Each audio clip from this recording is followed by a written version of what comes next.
Yo, what's up, Chad? Chad, what's up? How we feeling? How we feeling? I'm gonna turn the music up for like literally like maybe 10 or 20 seconds because I forgot to turn my air off. So give me 1 second. I'll be right back, yo.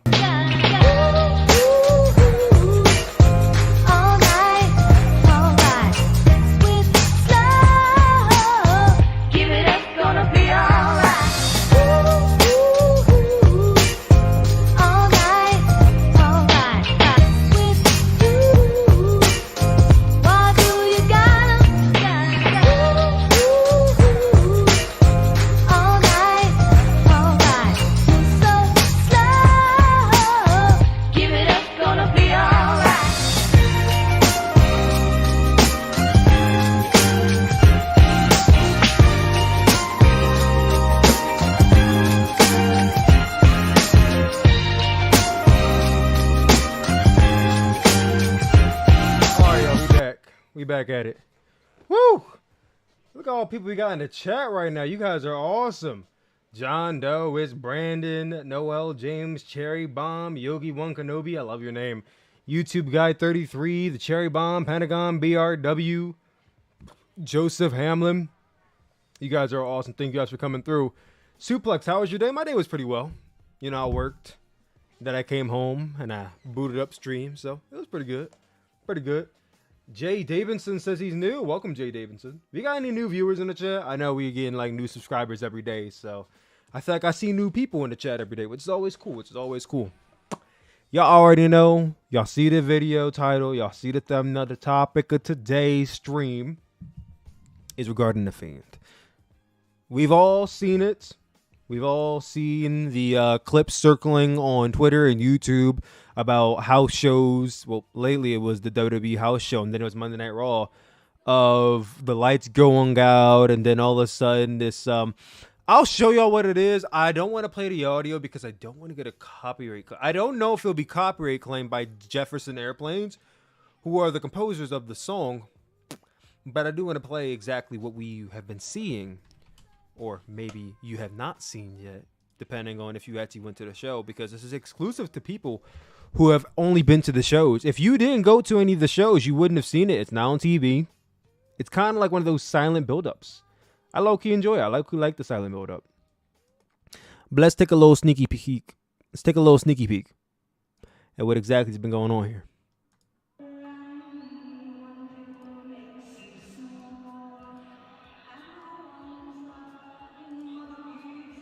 So this was during Monday Night Raw this week, during commercial break in the crowd.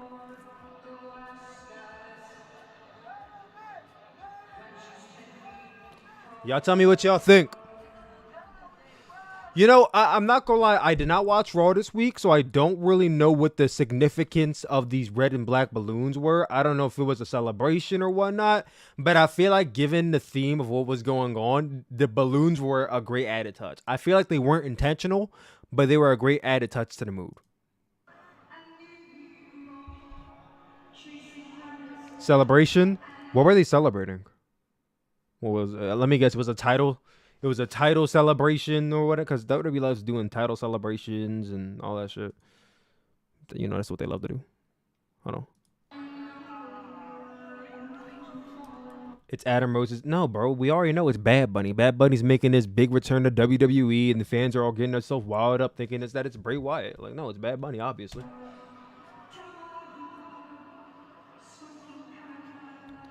It's Bad Bunny, but his heel turn is that he speaks English instead of Spanish. Woo, let me stop.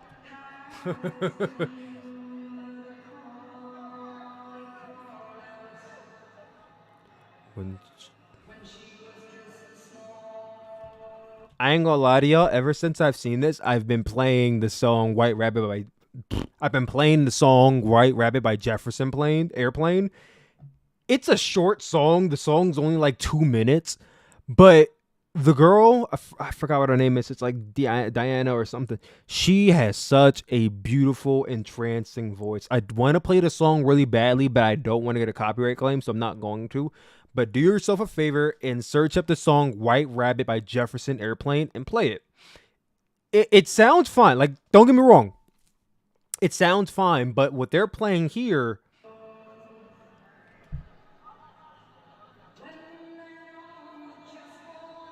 what they're playing here is that they're playing the song, but the lyrics are isolated.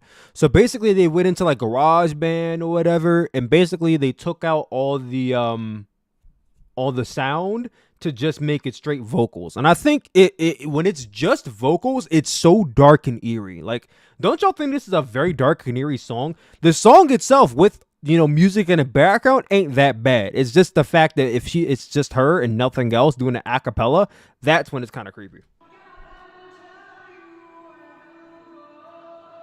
You're my second favorite YouTuber behind BDE. All right, that's cool. Thank you, man.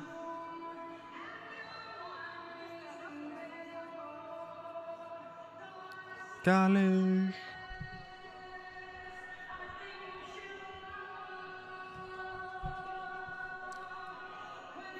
When I hear her say "Go ask Alice," I think of Alice in Wonderland. Like, I don't really know what the meaning of the song is. We're gonna look up what the meaning of the song is after we're done.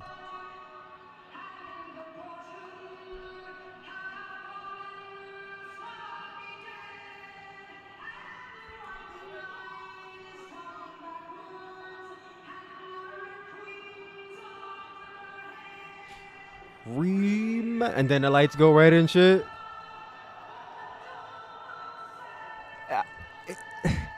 I think it is very interesting that they only do this on commercial breaks. So it's one of those things where it's like, if you're there and you see it.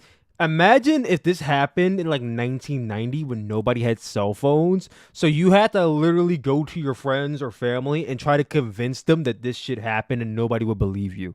Like, just imagine what world we would be in without cell phones. In the modern day, in 2022, I know it's impossible to think about because we're all glued to the internet now. But just imagine this happening in 1990. The buildup of this happening off TV in 1990, and people, you would think everybody in the world is you would think your friends are gaslighting you because, like, you're talking about, oh, this happened during a commercial break. How would I know? I didn't see I wasn't there with you. You probably lying to me. And then that actually happens. Like, wow. I wish I was born in the 90s. Yeah, I was born in 1997. I'm a late 90s baby. I'm a 90s baby, but I'm a O's kid.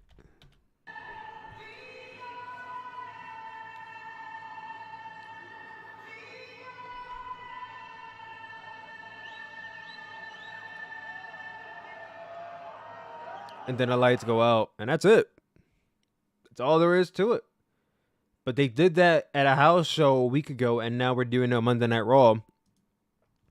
And then, now mind you, if you go to like this Austin Theory segment, apparently backstage, Austin Theory had a backstage segment, and somewhere in that segment, there's a barcode that if you scan the barcode, you basically get taken to this link. Now, I don't have the link to show y'all, but I feel like if I go to Twitter, I probably could find it. Hold on. I feel like I probably could find it on Twitter. Hold on, y'all. I'm almost certain I'm probably going to find it if I go to Twitter. For whatever reason, it never logs me in when I'm on Brave. If I'm on like Google, if I'm on Google Chrome, I'm automatically logged in. But if I'm on Brave, not logged in automatically. It's weird. Don't know why it operates like that, but I'm not too mad. Oh, shit, who's that? Let me get back on track. All right, hold on. It's in my likes. I'm sure it's in my likes somewhere. How we doing, chat? And then you guys all see my YouTube short and TikTok on it. Marcus Rivera, I saw that Theory barcode. So next SmackDown, we might see some. Yeah, tomorrow. I mean, not tomorrow, Friday. It feels like today's Thursday, but today's wait. Wait, no, today is Thursday. What am I talking about? I'm asleep, dog. Today is Thursday. You know what it is? Yesterday was Dynamite, and I skipped it. It was like one of the very rare times where I skipped Dynamite because my godson's birthday dinner was that day. So I didn't end up watching Dynamite until I got home, and then I fell asleep. So I had to finish it when I woke up in the morning. And then I got my... Also, I did a review of AEW. I need y'all to do me a favor. and go watch my review. And I say that because I have not done a single review on my YouTube channel since January of this year, because I'll be honest with y'all, like I've been so out of the long form content game that like sometimes I just forget how to fucking make shit. So if y'all go over here to, let me just show y'all real quick. If y'all go over here to Sooplex, I never did this. I never see what happens when Sooplex comes up. So Sooplex CM Punk, Sooplex map-based combat, pretty awesome. Suplexy, I don't know who that is. Suplex Just Alex.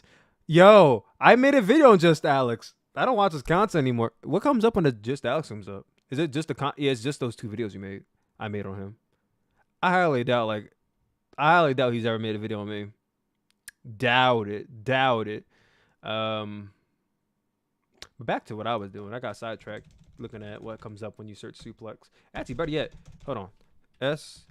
How many letters does it take for Sooplex to come up in a search engine? SOOPL.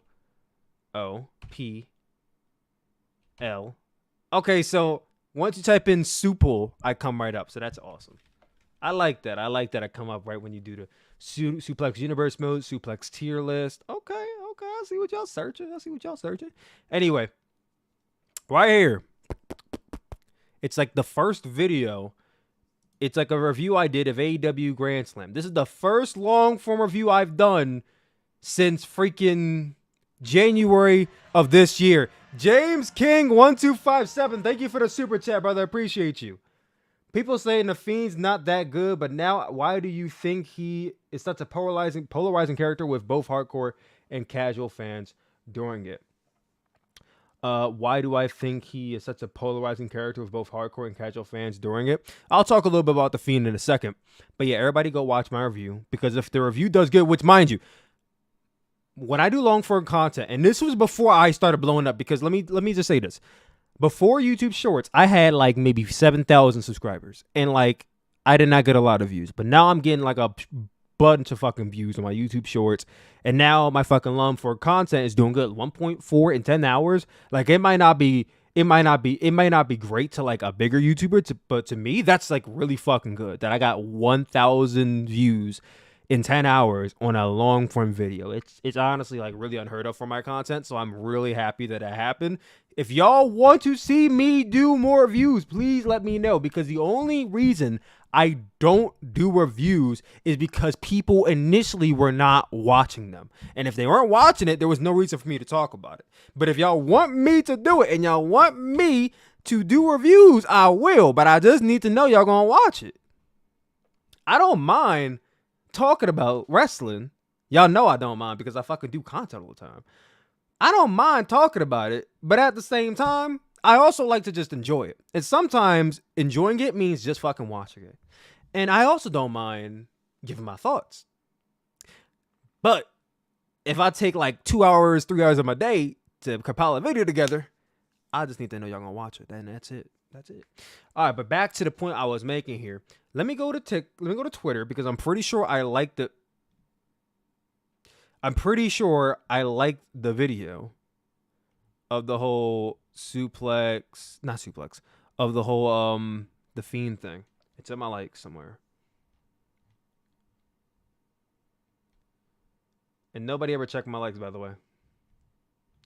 It's weird. I don't know why Twitter gives you the option to check someone else's likes. It's like the weirdest shit ever, bro.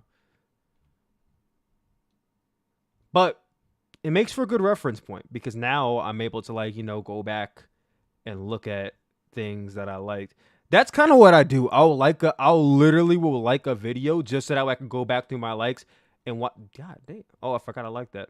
See, I used to be an Eagles fan, but after that, I might be an Eagles fan again. I don't know. Still deciding though. I've been loyal to the Cowboys for a while. Damn, I don't think I'm gonna find it. I don't think I'm gonna find it, because I done scrolled all the way down to September fucking 20th. But then again, I be on Twitter all the fucking time, so. Nah, because now I'm exposing myself. Y'all going through my fucking likes and shit. Here it is. It took me long fucking enough. There we go. Hold on. So, if you go to the Austin Theory segment on Raw. Don't ask me what segment it is because I don't know. I did not watch Raw this week. You literally scan the barcode and this video will come up. So we're gonna watch it in a second. But let me read the comments real quick. The Fiend is not made. What the fuck? Why is it disappointing? I'm sure people are mad at the title or the review. Oh, I'm sure they are, but you know, gotta entice people somehow. I like your content, but this is low key the only time I've really disagreed with you. Well, you didn't hear my point yet. You saw the title in the video. You saw the title of the video in the thumbnail. You didn't hear my point yet, bro. I didn't start talking about it yet. You deserve it. You deserve it. Oh, thank you guys so much. I love y'all. I love your shorts. Thank you. I love you watching my shorts. He was a polarizing character because he was the first time Vince really got behind Bray. If he booked Bray, let's not say it's the first time Vince got behind Bray, because Vince got behind Bray and the Wyatt family very heavy when they first started out in 2013. In 2013, he got behind the Wyatt family. Remember, the Wyatt family, I believe, was the first faction to beat the Shield, right? I'm almost certain the Wyatt family was the first faction to beat the Shield. Correct me if I'm wrong, guys, but I'm almost certain that the Wyatt family was the first faction to beat the Shield in like a 3-on-3 match, and that was in 2013. Because the Shield debuted in like, late 2012? Early 2012?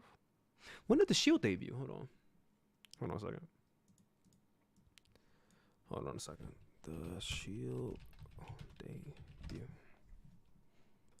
November 18th, 2012. And then the Shield versus Wyatt family. That was 2014. God damn, that was 2014. Let me just see. Who was the first team to beat the Shield?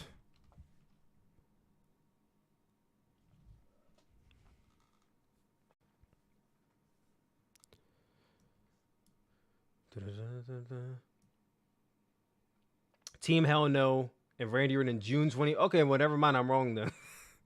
Look back at the 5 factions that. All right, well, let's see who beat the Shield. I know it was the Wyatt family was one of them. Oh, I gotta click on shit. Never mind. I ain't trying to click on shit. That seems like a lot. What were y'all saying real quick?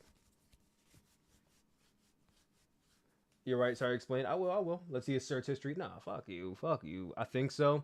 Nah, it was Team Hell No and Randy Orton was the first team to defeat them. I mean, what other factions were in jobbers? They faced a very good amount of 6-man tags that were actually really credible tag teams. Like, I distinctly remember them facing the team of Daniel Bryan, Kane, and The Undertaker at one point and beating them. And them facing, like, John Cena, Randy Orton, and, like, Ryback or something. They would face some really, really credible tag teams. Let's not add them out. Anyway. Let's watch this video real quick.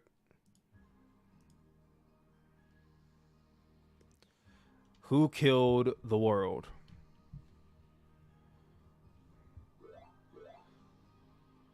DD creates the head. Then the torso.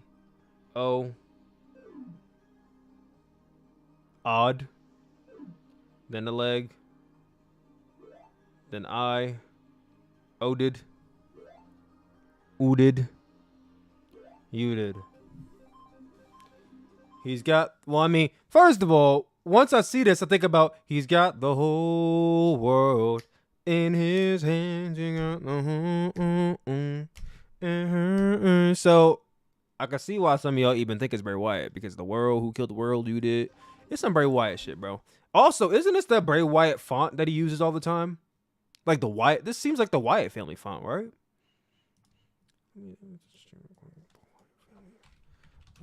Wyatt family. I'm pretty sure it's the Wyatt family font.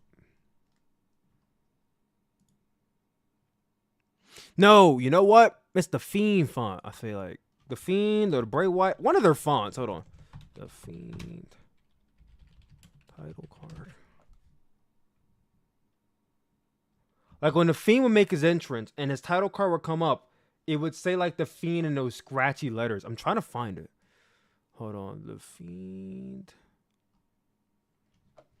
Entrance. Here we go. Well, it's not scratchy enough to really be the Fiend, but it could be it could be like that same font, kind of, sort of, a little bit. Like right here. Like, you see how the font's a little scratchy? I don't think it's quite. It's not quite the same. Let me see if I can find Bray Wyatt entrance. Hold on. Bray Wyatt entrance.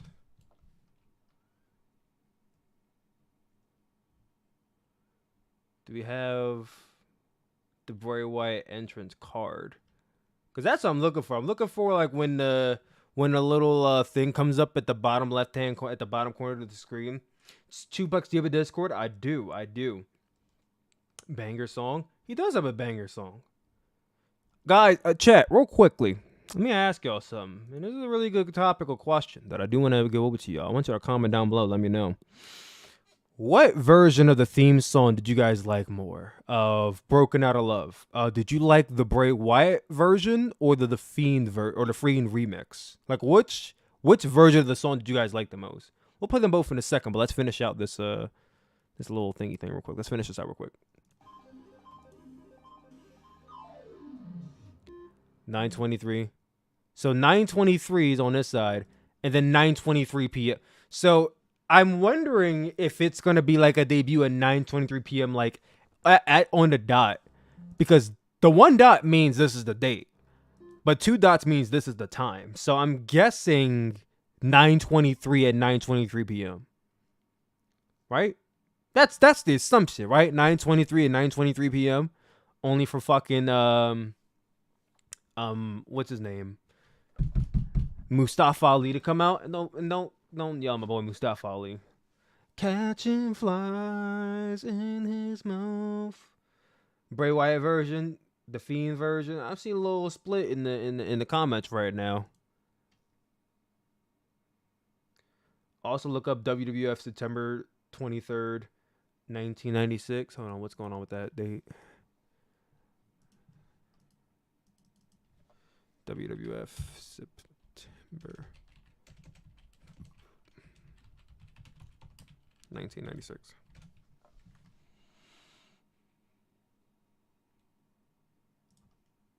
What is this in relation to? Raw in Hershey Park, Pennsylvania. Let's see. The Stalker versus Hunter Hearst Helmsley. It don't seem like anything out of the ordinary. Don't really seem like anything out of the ordinary. Look at the card. I am looking at the card. It don't seem like anything out of the ordinary. Even you saying it in the Fiend version Sooplex is just a good version. I mean, I do like the... Don't get me wrong, the OG version is nice, but... Unless it's 1992. It says 9:23. I saw Twitter's IRS. I don't know, bro. I really like the... Hold on, let's go back real quick. I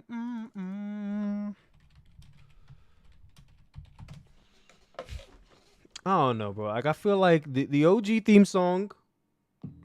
Bum bum bum bum bum bum bum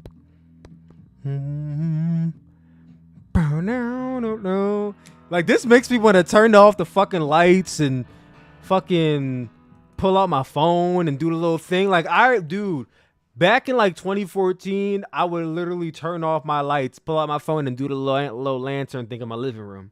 Can't you fly in his mouth? It's the shit. Taste the freedom.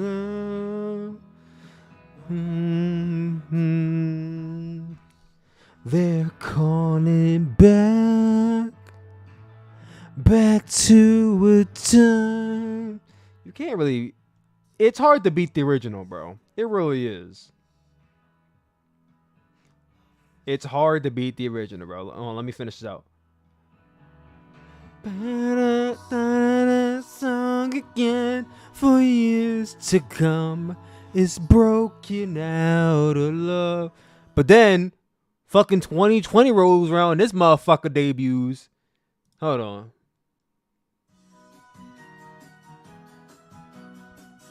Oh, hold on. This is the Funhouse Bray Wyatt. Which, don't get me wrong, I love Funhouse Bray Wyatt. I thought he had like some of the best segments in WWE. Hold on. We're really glad that you're our friends, and this is a friendship that will never ever end. Oh shit, y'all saw he fucking turned evil on me? I don't care what nobody says, this is a fucking banger. We're really glad that you're our friend, and this is a friendship that will never ever end. I don't care what nobody says, bro. That shit bangs for real. It always has. And then this motherfucker came out of nowhere and said, let me remix this shit real quick. He said, DJ, hop on the track real quick. I'm pretty sure it was on Spotify at one point, wasn't it? I might be wrong. I don't know. Hold on. Then he was like some hurt. Heal. Hurt. Heal. Hurt. Man, it went hard for no reason, bro. It went unapologetically hard. Unapologetically hard, bro. You really couldn't beat it. His theme song is Nick Jr. theme opening song. No, it wasn't. Nick Jr. was like, ba-dum, bum, ba-dum, ba-da-dum. I still remember that shit. What are you talking about, bro? Hold on. But then this girl came in. Hold on. Catching flies in his mouth. 'Tis the tree. She sounds so hurt and shit. Coming, yeah. They're coming back. Back to a time. Let me stop. I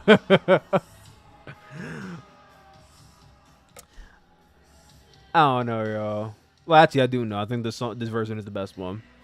Oh, one more. Hold on. 4 years to come.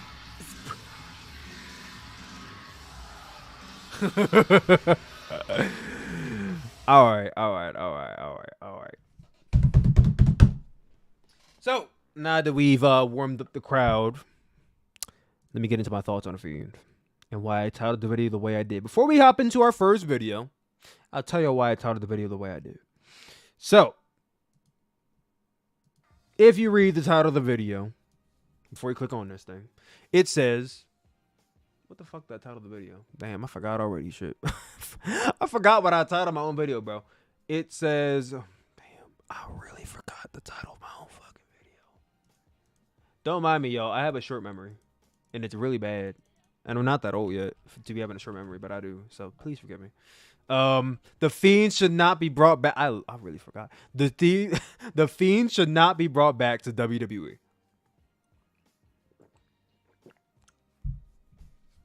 Now, the reason I titled it The Fiend should not be brought back to WWE is because I believe that The Fiend should not return. Now, I'm not saying I don't want Bray Wyatt or Wyndham Rotunda to return. I just don't want the Fiend character to be brought back personally. Now, the reason why I say that is because last I remember, the Fiend character was almost pretty much soiled in the last time we saw him. The last time I remember we saw the Fiend was WrestleMania 37, and he lost in like a terrible 1.5 minute long match to Randy Orton. That was really his swan song before he got released by WWE. He had a weird storyline going on with Alexa Bliss where Alexa Bliss took his fucking gimmick away from him, and I don't know, we just went downhill. First of all, the Fiend started off bad already with the whole Seth Rollins thing, and you could say it didn't really kill off his character, but it killed almost all the momentum he had. Then he ran into a brick wall named fucking Goldberg, and that really killed his momentum dead. And I felt like ever since he lost to Goldberg, he was just trying to pick up scraps ever since. Yeah, he did win the Universal Championship, but it all goes back to who the fuck beat him for it in the fashion in which he got beat for it. It's like he lost to Goldberg, then he kind of floundered for a bit, and then he came back. Then he started feuding with Randy Orton for a very, very obscene amount of time. Like, their feud started in, I think, like late 2021. They had that Inferno match where they basically fucking killed the Fiend. He came back to life somehow to have a match with him at WrestleMania, only for him to lose in the match at WrestleMania. Like, if I'm chronologically remembering this shit, they basically ruined the fucking Fiend character. And, like, I don't understand. People are like, oh, we want the Fiend. But I'm like, they fucking ruined the Fiend's character. I'm not saying it can be repaired, but it's damaged goods. It really is damaged goods. And I feel like Bray Wyatt is creative enough, Brandon Rotunda is creative enough to come up with a new character. He came up with Bray Wyatt. He came up with the Fiend. And I feel like they're pretty, though they're a little bit similar in vein, they're, for the most part, they're two distinct people. So he can easily come up with another person. And then on top of that, you can also throw in Funhouse Bray Wyatt. Funhouse Bray Wyatt, and then fucking the Fiend are like three different fucking characters. Fucking Mankind, Mick Foley in this bitch. For real. You mean tell me he can't create a whole new character? Enticing enough? Like, yeah, we had the whole, you know, White Rabbit, but it's like, it's not really confirmed to be the Fiend. We just know that all the signs are pointing towards Bray Wyatt. It's not confirming the Fiend. It's just confirming that it may be Bray Wyatt. Mad Hatter Bray Wyatt incoming. I mean, how much different would the Mad Hatter be from Bray Wyatt, like the Bray Wyatt character? I've never seen Alice in Wonderland, so I really don't know what to expect from the Mad Hatter. I would look up clips, but I don't want to get a copyright fucking claim from whoever made the fucking Alice in Wonderland movie. Like, can someone give me a synopsis on the Mad Hatter character? You know what we're gonna do? We'll look up and see if there's any Alice in Wonderland video essays. Mad Hatter, Alice in Wonderland. We'll see if there's any video essays on the Mad Hatter.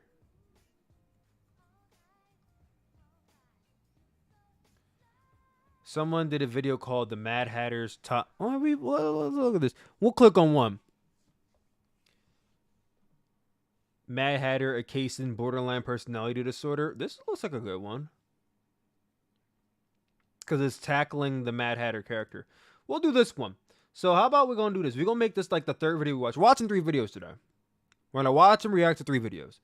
The first one by Marky D. He posted this, I think, a week ago. It's called, Was the Fiend Bray Wyatt actually good? We're going to watch and react to that.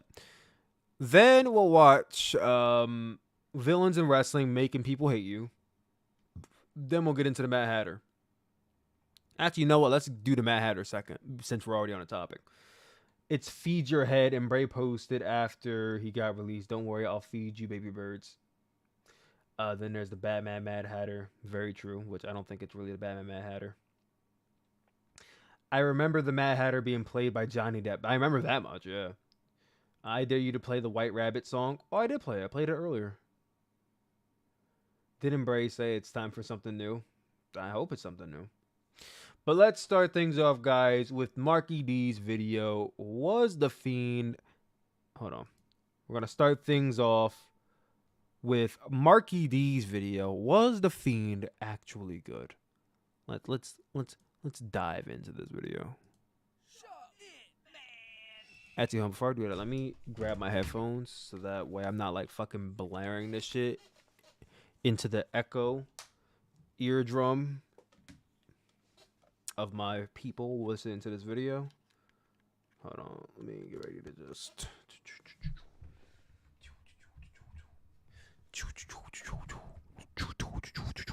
Alright, here we go. Alright, it's The Hawk with an episode of Ring of the Hawk. If you're new here, it's the show where we watch back an entire run and then we grade the wrestler at the end to see if they can do the JOP. Hold on, let's see. Ring the... First of all, why is the quality so fucking terrible? Wait a minute. I guess that... Okay, there we go. It's much better.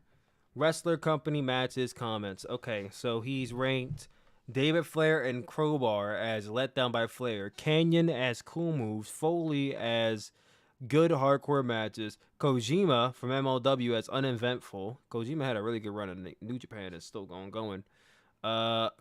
Lowdown in WWE as nobody cared. Mordecai in WWE as fart-inducing. Pisco in TNA as piss-covered. Gail Kim in WWE as bot-filled. And Booger in WWE as sickening. I thought S tier meant like the best. What happened to S tier being the best? Why is it the worst? I don't know. It's his list.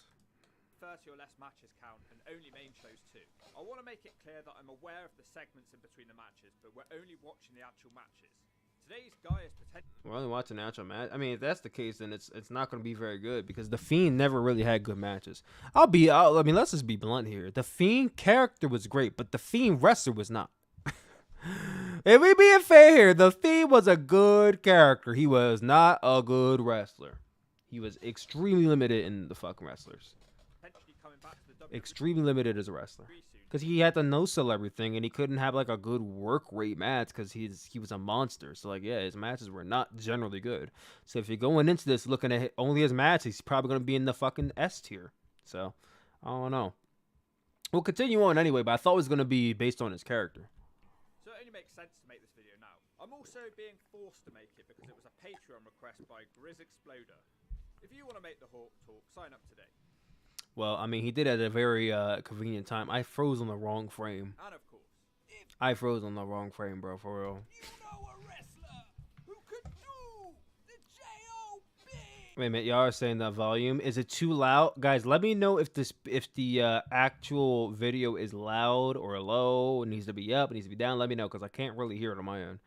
I can hear it, but I can't hear on your end if it's too loud or not. Low volume, I'll turn up a little bit. Too low? All right. Let me know if you guys can hear me. WK, any night, any day. Shove their name in the comment section, Jack. Okay, it's Bray Wyatt the Fiend, the greatest episode I've ever screened, or will something intervene? I've made it clear I was not watching WWE around this time. It all seems so samey and boring. But well, around this time, wait a minute, Bray Wyatt. Why'd you show 2015? The Fiend was like 2019, bro. I've made it clear I was not watching WWE around this time. Probably just needed a stock photo, I guess. Boring, but I still caught clips, and the Fiend always stood out to me. He looked like someone to build a company around. He was memorable. He looked like a... You know what's really interesting is that a lot of people who didn't watch wrestling actually liked the Fiend. People that I know who didn't watch wrestling actually found the Fiend segments very interesting. They either heard of the Fiend Bray Wyatt through Mutual, they heard about it through me, and they kind of sort of watched it. Like, I remember at this time, in 2019, a lot of y'all know I didn't watch WWE at all. Like, I didn't watch Raw or SmackDown or the pay-per-views, nothing. So, the only thing regarding WWE that I really stuck in with in 2019 was the Fiend. I'll be honest with y'all, the only reason why I even stuck with WWE in 2019 was because of the Fiend gimmick. Like, that was so interesting to me. And then he fucking lost to Goldberg, and I gave up. I remember the day I gave up on the Fiend character, and it was Goldberg versus the Fiend in February 2020. That was the legit day I gave up on the Fiend character, and they really killed any type of hope I had for the main roster. Call-ups, gimmicks under Vince. That was the day. And if it wasn't that day, it was definitely fucking SummerSlam 2021 when Becky jobbed out Bianca Belair. It was definitely that day if it wasn't the Fiend. It's always something new, I swear. Star, and he had great character work. I'm not too sure on his wrestling ability, though. I guess I'll find that out today. His debut... Like I said, bro, you gonna be in for you gonna be in for a shit sandwich. I mean, I'm not saying he was a bad wrestler, but like he wasn't designed to be a good wrestler. And like, I mean, let's be honest, neither was Bray Wyatt. Like Bray Wyatt honestly could be like fucking Jumbo Saruta in the ring, but we will never know because his character is not designed to be like that. I wish his new gimmick is that he wants to actually fucking wrestle. I hope that's his new gimmick. For a while with these weird... Imagine Bray Wyatt comes out with the fucking singlet and shit like Kurt Angle. Children's TV. Fucking doing headlocks and wrist locks and... I'm just imagining Bray Wyatt wanting to do a fucking drop toe hold and doing like the opening sequences and shit like Zack Sabre Jr. That'd be fucking... I'm so ready for wrestler Bray Wyatt, bro. That should be his gimmick. He should have multiple personalities, and one of his gimmicks should be that he actually wants to fucking wrestle and be like Bryan Danielson. And then his other gimmick is that he's a shitty wrestler. I feel like he could pull it off. The House of Fun segments. Then he debuts and attacks Finn Balor. Match 1, SummerSlam 2019. I remember this match. This was his debut.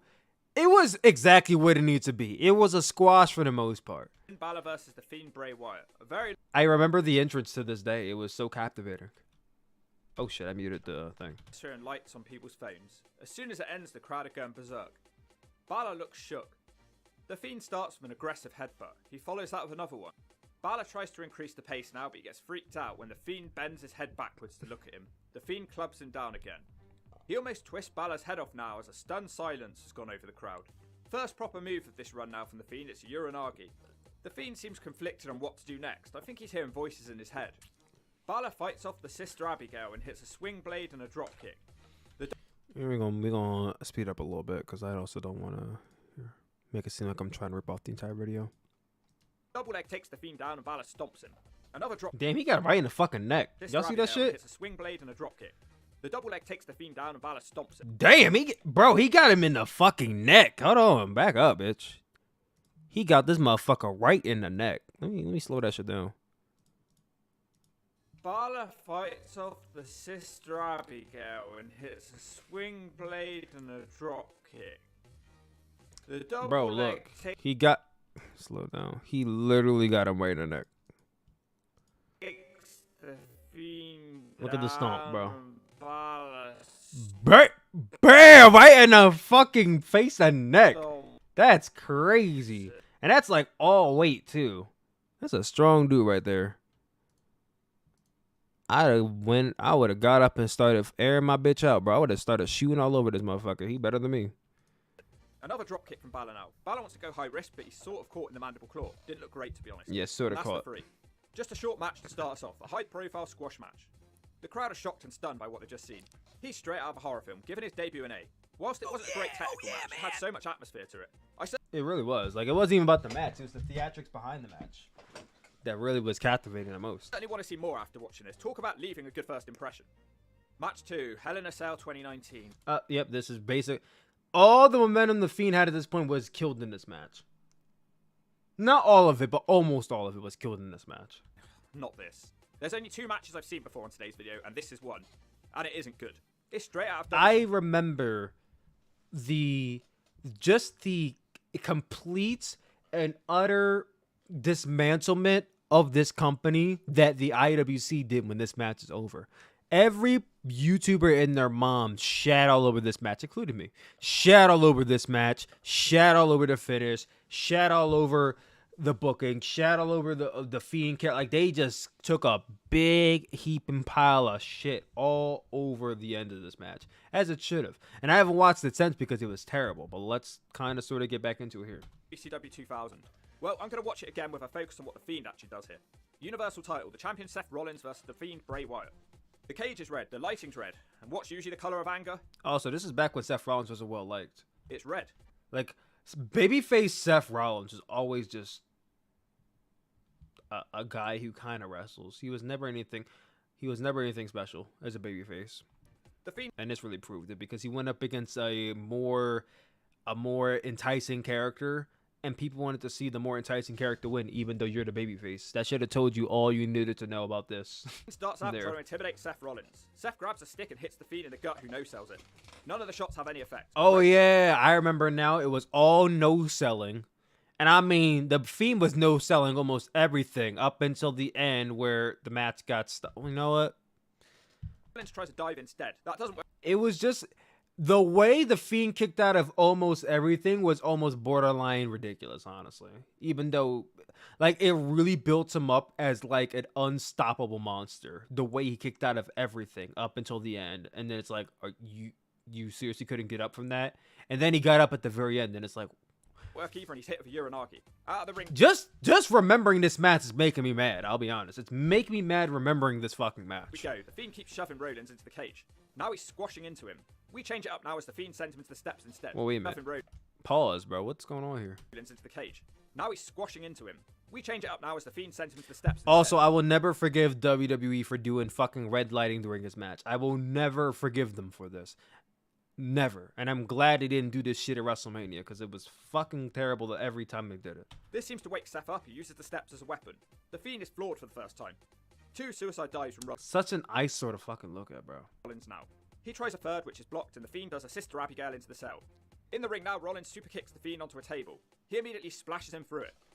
Seth with a stop now, but the Fiend just won't stay down. He wants another one, but it's blocked again, and there's another Sister Abigail. Just a 2 for the Fiend. Rollins almost has his neck snapped now as silence goes over the audience. No pin is made, instead he throws Rollins out the ring. The match turns bad now. Wright brings out a comedy-looking mallet, looks so cartoony and wacky. Rollins with 3 super kicks and a stomp on Bray onto the mallet. Camera pretty much misses that. We're back in the ring now, Rollins with a couple of springboard knees. The Fiend won't go down. More super kicks as Bray drops to a knee. How Bray didn't get concussed in this match is actually incredible because there was a lot of headshots he took in this match. Now we get so many stomps as the crowd are loudly booing. They cheer when the Fiend starts getting up from them though. Pedigree from Rollins and another stomp. He took a lot of bumps to the head in this match. I was surprised he didn't get concussed. The Fiend kicks out at 1 and the crowd go nuts. More stomps. Seth looks terrified, he grabs a chair. A smack to the head and again the Fiend kicks out. There you go, one already hit. Okay, so I think he's got superpowers, kind of like the Undertaker. Seth now hits a ladder into a chair on the Fiend's face. This time it's a 2. Seth piles more crap onto Bray's face, and he goes batshit, smacking a toolbox. But more shots to the head. Of metal. Seth seems confused about what to do next. He eventually decides to get a sledgehammer. The ref stops him from using it. Seth just does it anyway. The ref rings the bell. It's making me mad remembering this match. It really is. Sledgehammer. Because it was a out of all the weapons he used in this match, the sledgehammer is when it went too far. That was the weapon that went too far and the referee had to call it. That was the weapon that went too fucking far. The ref stops him from using it. Seth just does it anyway. The ref rings the bell and that's how this one ends. The crowd chant bullshit and I agree with them. A simply horrible Hell in a Cell match where Bray did barely anything. He just no-sold a bunch of stuff and that was pretty much it. He does a mandible claw on his sister Abigail and Rollins after the match and then he teleports away. But nothing saving this one, isn't it? Match 3, Crown Jewel 2019, Falls Count Anywhere match for the Universal title. The champion, Seth Rollins versus The Fiend again. Well, hopefully it's better than the last match, it couldn't really be worse. You know, I've never seen any of the Crown Jewel shows, except for the first one. I've never seen any Crown Jewel shows because I just refuse to watch them because of the whole Jamal Khashoggi thing and all that kind of stuff. I've never seen this match. There are a shit ton of Saudi Arabia matches I have never seen. Oh no, the red light is staying on all match again. The Fiend slowly brawls and knocks his opponent round the ring. Rollins wakes up and hits a swing blade and a blockbuster. Springboard knee now. Bray is barely affected and he crossbodies Rollins down. They fight on a stage for a bit, but nothing happens. It's so dark and distracting. A stomp on the floor on the outside, which the Fiend no-sells. He hits a half Nelson into the ring apron. The Fiend sits around, doing nothing for a while. Something finally happens when the Fiend misses a charge, goes for a barrier.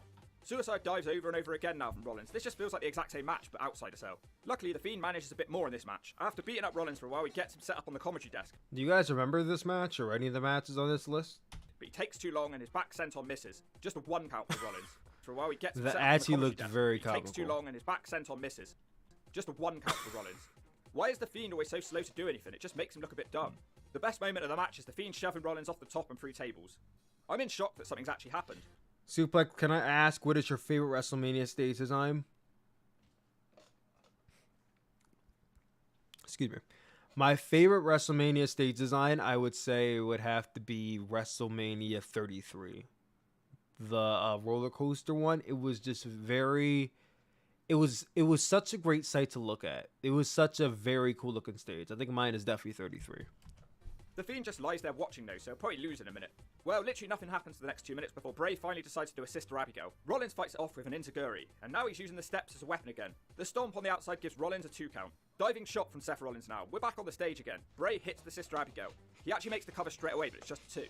Now they fight up the ramp. Another 5 minutes pass. Seth stomps him on the ramp. Bray no-sells that. 3 super kicks and 2 stomps from Rollins. Jesus, and another one. I get that Bray no-sells stuff as part of his gimmick, but these stomps look so weak and pointless. Why does he keep doing them if they have no effect? It's still going. Exactly. Seth eventually kicks him off the stage into some electric boxes. Seth Rollins tries to retrieve him, but he gets sparked in the eye. Whilst he's recovering, the Fiend rises up from the boxes. He does the mandible claw on his sister Abigail. And that was a pretty cool shot, though. What a long match. Right, it was definitely better than the Cell match, but it wasn't a lot different. So far, Bray's range of moves sucks Sonny Siaki's ass. I hope this feud is over so we can see something different. It's a C. Match 4, Survivor Series 2019, Universal title. The challenger is Daniel Bryan. Yay, it's someone different. And he, of course... I don't think I remember this match. I remember the Royal Rumble match. I remember the Royal Rumble match for sure. I remember the strap match. I don't remember the Survivor Series match. Takes on the champion, The Fiend. Daniel wants to end this quickly. And this was before Bryan cut his hair, because during the Royal Rumble match is where his hair was short. Running drop kicks until he runs straight into a clothesline. A headbutt now knocks Bryan down. He's extremely slow to capitalise. Bryan goes flying face first off the ring pole now, and then the Fiend actually lands a back senton. He screams, "Remember me," over and over again into the camera. Well, if you can improve and get an A on this episode of Ring of the Hawk, you'll be forever immortalised as the Season 3 champion, and you will be remembered. In the ring, the Fiend plants Bryan with Uranagi. New move now, it's like a super be turned on red. There when he misses his charge, goes flying over the steps. Daniel Bryan tries a suicide dive, which is caught. The Fiend can't hit the Sister Abigail and he goes into the pole. Bryan with a flying knee off the apron. Bryan's on the top rope now with a massive flying forearm, which does connect, and it does knock the Fiend down. Bryan's giving it all with kicks in the ring. The Fiend keeps no-selling his flurries of offense. The crowd are fully behind Daniel Bryan now, but the running knee is just a 2. Bryan fights off another Sister Abigail with a roll-up for a 2, and straight after, Bryan is sort of sidewalk slammed. The mandible claw is now locked in, and that's how this one ends. It was fine as a C, nothing incredible. It was alright. It was alright. I don't remember that match happening, I'll be honest. But kind of enjoyable. Match 5, TLC 2019, The Miz versus... I kind of remember this one, because this was The Miz versus Funhouse Bray Wyatt. Well, he's Bray Wyatt here instead of The Fiend, but it's during the Fiend run. He has great fun playing with the crowd before the match has started. The Miz with a running knee to the head followed by... Because this is The Miz beating his ass almost the whole time until, like, he snapped, and then he won. And then he went right back to being, like, cuckoo Bray Wyatt. Knees in the corner. Bray seems to find that funny, if anything. Miz almost gets DQ'd as he attacks Bray across the ropes, but Bray... It was a very interesting match. He's still laughing. Bray Wyatt finally wakes up and he throws Miz into the corner, but he misses his attack and the Miz is back to throwing kicks and knees in the corner. The skull-crushing finale from the Miz now, but he doesn't make a cover. He looks like he's dumping in his nappy of anger. Bray is still enjoying the beating. The Miz slowly snaps his hand and arm back. Bray rolls out of the ring and starts slamming himself into the crowd barrier. I think he's trying to pop his shoulder back in. Miz keeps going after him. Bray hasn't landed a move yet, but he does defend himself when he sidesteps the Miz who goes across the crowd barrier. Wyatt hits a Sister Abigail across the crowd barrier on the Miz, who only just makes it back into the ring at 9. A Sister Abigail straight away in the ring, and that's the 3. Incredible character work of Bray not wanting to hurt the Miz, but from a wrestling standpoint, this run ain't great so far. It makes it hard to grade because how can someone be so amazing on one side of the business and just not so great at the other side? The Fiend appears on the Titantron and he makes Wyatt get his cartoon mallet, but he doesn't use it. Daniel Bryan is here attacking Wyatt in the ring. He can't hit Wyatt. Yep, that's where he cut his hair. The mallet because he teleports away. The match is a C because I enjoyed the character work. Match 6, Royal Rumble 2020, Universal Title. This is the one I remember. Strap match. The challenger Daniel Bryan versus the... Also, just a reminder, Royal Rumble 2020 is one of the best Royal Rumble matches of all time. Fiend. The Fiend has superimposed his face on the If you didn't know, now you know. Universal title. Surprised this strap match gimmick is still alive in the year 2020. If you haven't seen a strap match before, you need to touch all 4 turnbuckles in succession. Except in this match, where it's just a normal match with pinfalls, but they're attached by a strap. I think I've been watching too much TNA. Bryan tries to beat on the Fiend in the corner, but he's stopped and powerbombed. Hooray, a new move! The Fiend starts using the strap for the first time now. Bryan tries to stop him with a suicide dive, which the Fiend sort of switches into a slam into the barricade. Bryan goes straight I into really the wish I Conway went to Slayer. this Rumble. Now I went to the one before. I went to Royal Rumble 2019. And that was the one that Seth and Becky won, which was cool. Like, Becky winning it was a great moment. Seth winning it was like, eh. But I really, really would have wanted to go to the one where Edge returned and Drew won. Like, and who won this year? Was that was Charlotte. I think Charlotte won in 2020, right? I think it was Charlotte. So it was Charlotte and Drew. I would have rather went to this one than 2019, honestly. Beats Bryan with the strap whilst he's on the top rope. He whips him whilst he's in the Tree of Woe. Bryan just can't get out of it until he falls down with pain. The Fiend with Uranagi now. Bray Wyatt spends ages messing around and trying to freak people out. This gives Bryan time to recover and he tries kicks. He hits a big dive to the outside of the ring and this match has massively turned. That doesn't last too long though as the Fiend sends Bryan into the steps. Bryan doesn't seem too hurt by that one and he uses the strap to drive the Fiend into the ring. And challenge for the NXT title. I remember that. Here until he explodes with a massive clothesline on the outside. They're now on top of the commentary desk. Bryan kicks the Fiend in the slash zone. Not once, not twice, but thrice, and it sure wasn't nice. Daniel Bryan DDTs him on the table. Thrice. It doesn't break. Back in the ring, Bryan with a missile dropkick. The Fiend's no-selling seems to have stopped, or at least calmed down at this point. Kicks and strap shots from Bryan now. The Fiend keeps asking for more of them. Bryan looks to finish him off with a big kick, which is nicely turned into a Sister Abigail. It should be the 3, but it isn't. The Fiend seems annoyed about that would have been when a he dope starts finish. smacking himself in the face. Reminds me of myself when I'm trying to psych myself up to lift a heavy weight in the gym. It's like I know I look like I've got serious problems, but I still do it. Does anyone else do that? They both have submissions on over the ropes. The Fiend drags him Oh, and he had the finger in her mouth. He's trying to choke him out. back to the ring, but now Bryan has the label lock on with a strap Like, leave it to Bryan to have the Fiend's best match. Leave it to Bryan. on assist. Fiend with some big punches to smack him off. It looks like it should be over, but once again Bryan rolls him up from the Sister Abigail. It's not over. Bryan straight back up and hits the big running knee. That's also just a 2. Bryan starts squirting blood into his nappy of anger, but he doesn't realise that the Fiend has got back to his feet behind him. Amazing facial expressions from Daniel Bryan in this one, really selling the match and character. Daniel Bryan is still fighting back, but just like that he's picked up and chokeslammed for the 3. Best match by a country mile. Love this one. Both guys had amazing character work and it was just a fun match. Here's an A. About time. I thought we should be looking at a new champion on today's video. Let's see a bit Yeah, I would definitely say it was the best Fiend match like he ever had. more from this version of the Fiend. I have a feeling it's all uphill from here. They've figured out how to book Bray now and he's figured out how to wrestle in this character. I'm all hyped. Now let's do it. Match 7. Oh my god. Yep, this is where it ends. Super Showdown 2020. Oh no. No, anything but this match. I feel like a balloon which has just had a nail shoved in it. Universal title, the challenger Goldberg versus the champion The Fiend. The crowd literally don't care about the Fiend, they only want Goldberg. The intros are longer than the damn match. No red light for this one, but I wish there had been so I didn't have to see it. And it goes a little bit like this. The Fiend takes his jacket off and Goldberg spears him straight away. He does this not once, not twice, not thrice, but 4, and your girl's a whore. Although the Fiend kicks out 4 spears, second later he's hit for jackhammer for the 3. The Fiend is officially ruined, and it's Yeah, it was... I cannot believe they did the Fiend like that, bro. Match 8, WrestleMania 36 Part 2, Firefly House of Fun match. It's Wiener who looks confused. The broadcast is interrupted by some old footage of... You know, people love this match a lot. I'll be honest, I was not crazy about this match. I much prefer the graveyard match between The Undertaker and AJ Styles. I much prefer that over the Firefly Funhouse match. Not to say this wasn't good, but it wasn't really a match. It was a long segment. Nothing really. Now Bray Wyatt is in his funhouse, who somehow teleports Cena into the funhouse. Okay, this is going to be some Matt Hardy cinematic stuff right here. Cena is told to go through the door. It's all dark in there. Luckily, Cena is wearing fluorescent green. A puppet Vince McMahon asks Cena if he has ruthless aggression. Clips now play a Bray Wyatt pretending he's Perk Angle, which was Cena's debut. He comes out dressed in his original attire. Cena says he has ruthless aggression. He throws a punch, but keeps missing it. I have absolutely no idea what's going on here. They're now pretending they're from the 80s. Now Bray Wyatt is doing a Hulk Hogan impression. Cena eventually goes on to be Thugonomic Cena. Cena looks so skinny and sick. John Cena is rapping at Bray Wyatt. Bray seems very unhappy about the rap. Cena still can't land a punch, and Bray knocked him out with Cena's old chain. Stuff with the Wyatt family. I'm struggling to even call this a match at this point. Now Wyatt is the leader of the Grey Crew, Eric Bischoff. Cena is now a part of the NWO. John Cena finally gets a hold of him. The leader of the Bray Crew is getting Sonny Wait, did he call it the NWA? Bischoff. Cena is now a part of the NWO. Oh, he said O. I thought he said A. John Cena finally gets a hold of him. The leader of the Bray Crew is getting Sonny Shaki's ass handed to him. Unfortunately for Cena, the Fiend rises up from behind him. Sister Abigail from the Fiend, the Mandible Claw, and Bray Wyatt counts to 3 for himself. What drugs were they taking when they came up with this one? A C for character work, but I have no idea what to grade this, so whatever, we're moving on. Match 9, Money in the Bank 2020. Yeah, this was no better. Universal title, the challenge of the Fiend Bray Wyatt versus the champion Braun Strowman. This is like a match we could be seeing again soon in 2022. Braun seems to be stronger than Bray. Bray even acknowledges how strong he is. Another big shoulder tackle knocks down Bray. We're outside the ring now where it continues going badly for Bray. He's sent into the post. Strowman tries another charge, but he misses and flies I like to forget about the Thunderdome era of WWE, especially the empty Thunderdome era. Like, Thunderdome era in 2021 was not bad. I'm talking about when it was empty, like nobody in the crowd, nothing. That was a... And before the piped in crowd, oh, it was tough. It was rough to watch. It's Bray Wyatt in full control now, with a DDT on the floor and a 2 count in the ring. Back center now. On the outside, like, it's crazy when you consider the fact that WrestleMania 36 before edits had no crowd noise whatsoever. Wyatt starts crying. He's upset that he's hurt his former little friend. Bray Wyatt gives Strowman a lovely smile, and for some reason a massive tornado DDT from the top. That was random. There's the Sister Abigail, but it's just a 2 count. He tries another, but this one is blocked with a big hand around his throat. There's the choke slam. We go outside the ring, and this time Braun is able to hit his big crazy charge into the barricade. Bray stops him from getting back in the ring for a kick. We're pretty even here. Strowman now has his old mask on, and Bray is full of emotion at seeing that.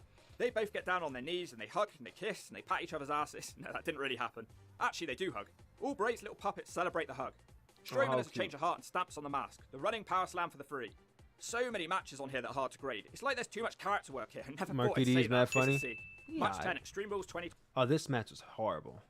It wasn't even a match. It was another cinematic match, but it was just not done very well. 20, non-title swamp fight Very match. bad execution. What is this? He's crying out for a normal match at this point.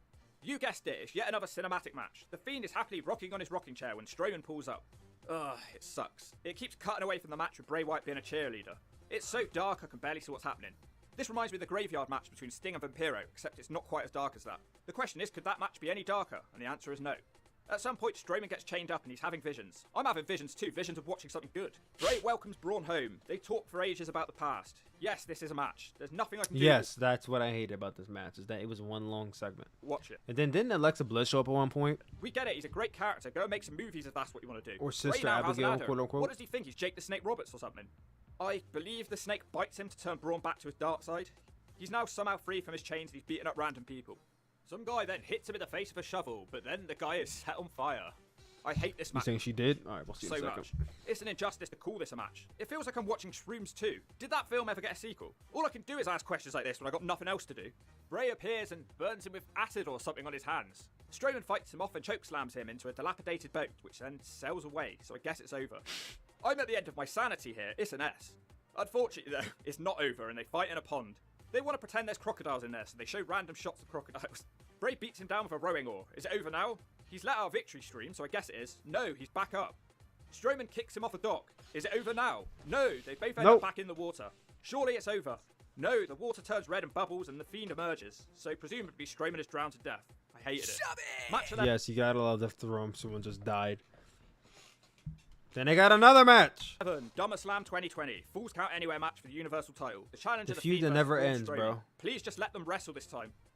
It doesn't seem like they're messing around too much. Well, this is where Roman Reigns returned. The Fiend quickly with a big Uranagi and a neck snapper special. Outside, the Fiend uses the toolbox as a weapon. For some reason, Strowman isn't hurt and he's hitting uppercuts. He sends the Fiend through the barricade. He no-sells that and they go back to brawling. Strowman immediately chokeslams the Fiend on the table. It doesn't break and it sounds painful. They're still fighting. Strowman. This is also when like SummerSlam was 1 week and then like literally the following week it was SummerSlam was 1 week and then the following week was Payback, if I remember correctly. It was like a 7-day difference or a 9-day difference. Smashes steps into the Fiend's face. We come to the ring where Strowman hits his power slam, which doesn't get the free. He looks on in disbelief. This has all happened in 5 minutes, so they're certainly getting a move on this time. They end up in some room backstage. The Fiend hits the Sister Abigail. It's lost all effect on me at this point. They're now fighting on the entrance ramp. Yet again, it's boring and slow and I don't care. Bray yet again kicks out of the power slam. The constant fake piped in crowd noise gives me a headache. Braun Strowman has now cut the ring apart for Stanley. The Fiend rushes straight at him to hit a bad looking Uranagi on the wood. Now it's the Sister Abigail on the wood. And another one. Please let this be over. Yes, it is. It's the most senseless rubbish I've ever seen. I actually thought this video was going to be good. The only thing keeping him out the shove-it zone tonight is his character work. The Fiend is the champion, but Roman Reigns attacks the match. This one's a D. Big dog. Match 12, Payback 2020, triple threat for the Universal title. How many bad... I don't remember this match being much good, but this is like the 4th Bray Wyatt and Braun Strowman match, so I was way over it. main events they're going to get in this video. Will it be another? It's the champion, the Fiend, defending against Braun, who jumps him before the bell. He hits the power slam straight away, just a 2 count. They crash into each other with crossbodies. Sister Abigail for 2, who cares? On the outside of the ring, the Fiend with a Uranagi sending Strowman through the table. The Fiend thinks about using his mallet, but a chair is thrown at him. Now the Fiend hits Strowman with the mallet. He's roaring with happiness over that one. The steps are used as a weapon. Why do all these matches feel the same? The only one that felt different was the strap match with Daniel Bryan. Exactly. Eventually they both fall off the stage to land on some comfy looking mats. I tuned out for a while and came back to see Bray superplex Strowman, which causes the ring to fall down. The only interesting thing to happen in ages. Roman decides to join the match with both men pretty much dead, and he pins Strowman with the spear. The Fiend held the title for about a day. Why was Reigns allowed to join at the end of the match? Whatever, it's an F. Match 13, SmackDown. Alright, his first non-pay-per-view The Fiend match. versus Kevin. I don't remember this match at all. Crazy. It's the Fiend taking on Kevin Owens. Okay, well I asked for different. This might give me what I wanted. Owens smashes him down with a clothesline and a rolling cannonball straight away. The Fiend no-sells it and hits a devastating crossbody. It was on SmackDown, that's why. Wow, massive running clothesline on the outside of the ring now. Owens gets scared of Bray. What follows is a brand new move. It's like a spinning facebuster. Owens isn't done and he hits a big clothesline of his own. He sends the Fiend outside the ring, which is a bad choice because Uranagi and Sister Abigail into the table. Owens is still fighting back, but he's given another Uranagi. The neck snap now, which has somehow become much less devastating as this video's gone on. Owens wakes up and hits 3 super kicks and 2 cannonballs. The Fiend tries to bail. Owens gives chase and hits DDT on the outside. Kevin Owens with a frog splash off the apron now. Fiend manages to get back in the ring before the referee's 10 count. He puts the mandible claw on. Owens does a stunner, but the Fiend won't let go of the hold. Ring before the referee's 10 count. He puts the mandible claw on. Imagine that. Like, someone has their finger in your mouth, and you try everything to get it out, and it's still in your mouth. Owens does a stunner, but the Fiend won't let go of the hold. He slams him and keeps the mandible claw on, and that's how the match ends. The Fiend wins. Much. I don't think Bray Wyatt is a bad wrestler. I think it's the bad booking. I think Bray Wyatt is just not a very good wrestler with very good booking. Up until the end, when he was the Fiend, and they fucked him over. Better. All I asked for was a little bit more wrestling and less sitting around doing nothing. This one's a B. Match 14 Raw, The Miz with John Morrison, well that's a throwback, versus Bray Wyatt with petrified rat Alexa Bliss. I guess he's finally made a friend then. A lot of rematches. Wyatt wants to shake his hand, The Miz kicks it away. Miz doesn't stay on his feet long as the elbow catches him in the jaw. Miz is up and he gets Wyatt on the ropes. Morrison takes a cheap shot of Bray. Wyatt turns around with anger and gives The Miz a big uppercut. Miz actually manages to get Bray down with double axe and a short DDT. That's a 1 count. Wait, when the hell did this happen? This is during Raw, so again, I would not have seen this because I did not watch SmackDown or Raw at the time. Oh, the Miz is throwing kicks whilst Wyatt is down, but he completely misses and just sort of falls over his back. What? Bray Wyatt is in full control. Morris throwing how?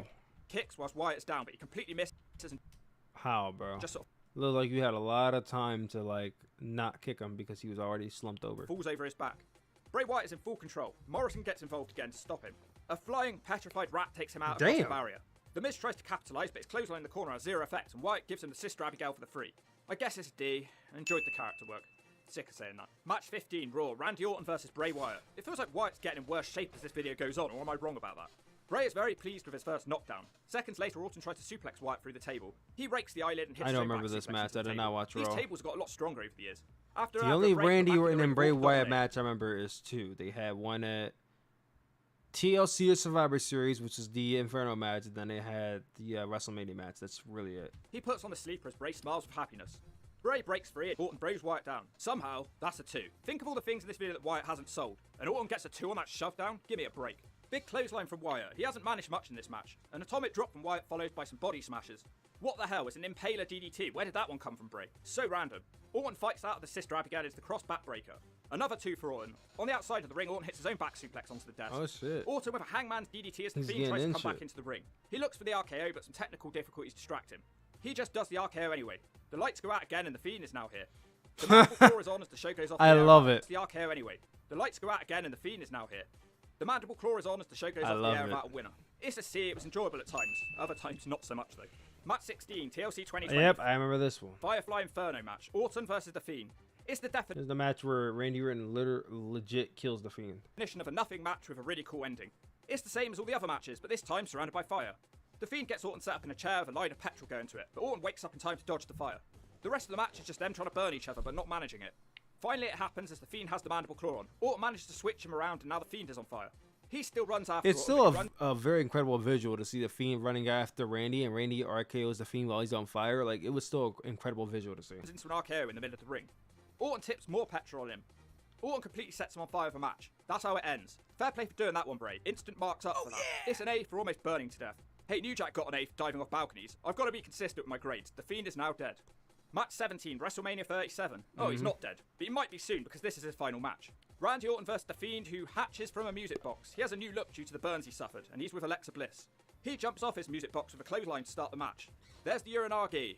No, the red light is back. No, the Fiend seems extra motivated. He does the neck snap now. Randy dumps in his nappy and runs out the ring. He's just playing possum and he smashes the Fiend into the table, which has no effect. Orton runs back into the ring and he snaps the DDT off the second rope. The Fiend is straight back up. Unfortunately for him, he's then sent into the music box. Another DDT off the second rope. Orton can't keep him down. The Fiend now with a clothesline and a cross-body block. He misses the back senton, and now there's a third DDT from the ropes. Orton thinks it's over now, but the RKO is reversed, and the Fiend thinks about Sister Abigail. But Alexa Bliss is now on the music box with black liquid dripping down her face. This distracts the Fiend, and when he turns around, it's an RKO for Orton for the free. I still can't believe that was the segment, bro. The crowd booed, it's an S. And that's it, my little friends. I get that a lot of these matches might not have made sense about the storylines and angles in between. I might not be understanding the references and things that happened during the matches, but I doubt that even with them, these short and weird main events would have been worthy payoffs. I like that they made him a big deal by mostly only having him wrestle on pay-per-views, and the character work was obviously amazing, but there just wasn't that much going on in the ring. If you think that some of these were actually good matches, I'd be interested to hear why. It just wasn't a good balance between wrestling and character work. So little wrestling. Many of these matches were just the Fiend sitting around smiling and slowly walking around for 5 minutes. So the question is, can the Fiend do the JOB to the HAWK? Well, there were just too many bad matches. Alright, well, overall, that was the Fiend's run in WWE. Like I said, there was a lot more negative than there was good when it came to the Fiend's run. I feel like it's damaged goods. Low key. But in the chat earlier we were talking about who brought it up? Who brought up the Fiend could be the Mad Hatter? Somebody brought up in the chat earlier that Bray Wyatt could be playing a Mad Hatter character given the right rabbit and a lot of other factors. If he were to be a new gimmick or a new character, the Mad Hatter be suitable. I've never seen Alice in Wonderland, so I don't know what to base it off of. So we took a liberty of clicking on a case study video on the Mad Hatter to learn about the Mad Hatter and Alice in Wonderland and see if Bray Wyatt can really portray this character. So NWR, but kind of sort of really. Let's see what we find.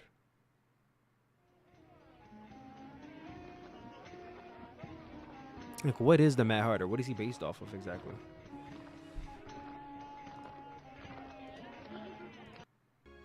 Oh, shit.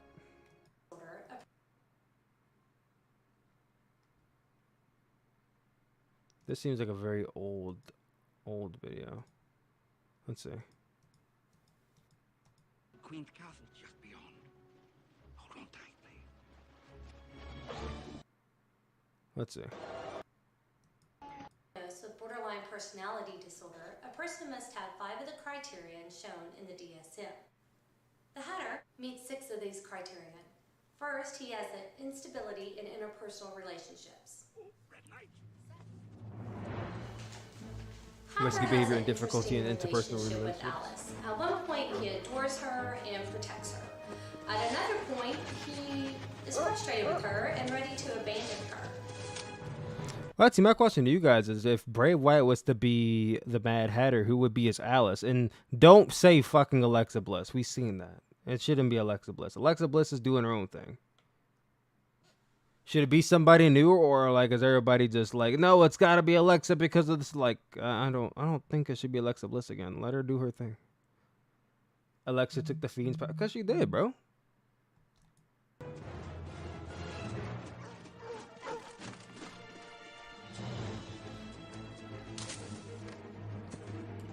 Seth, shut up.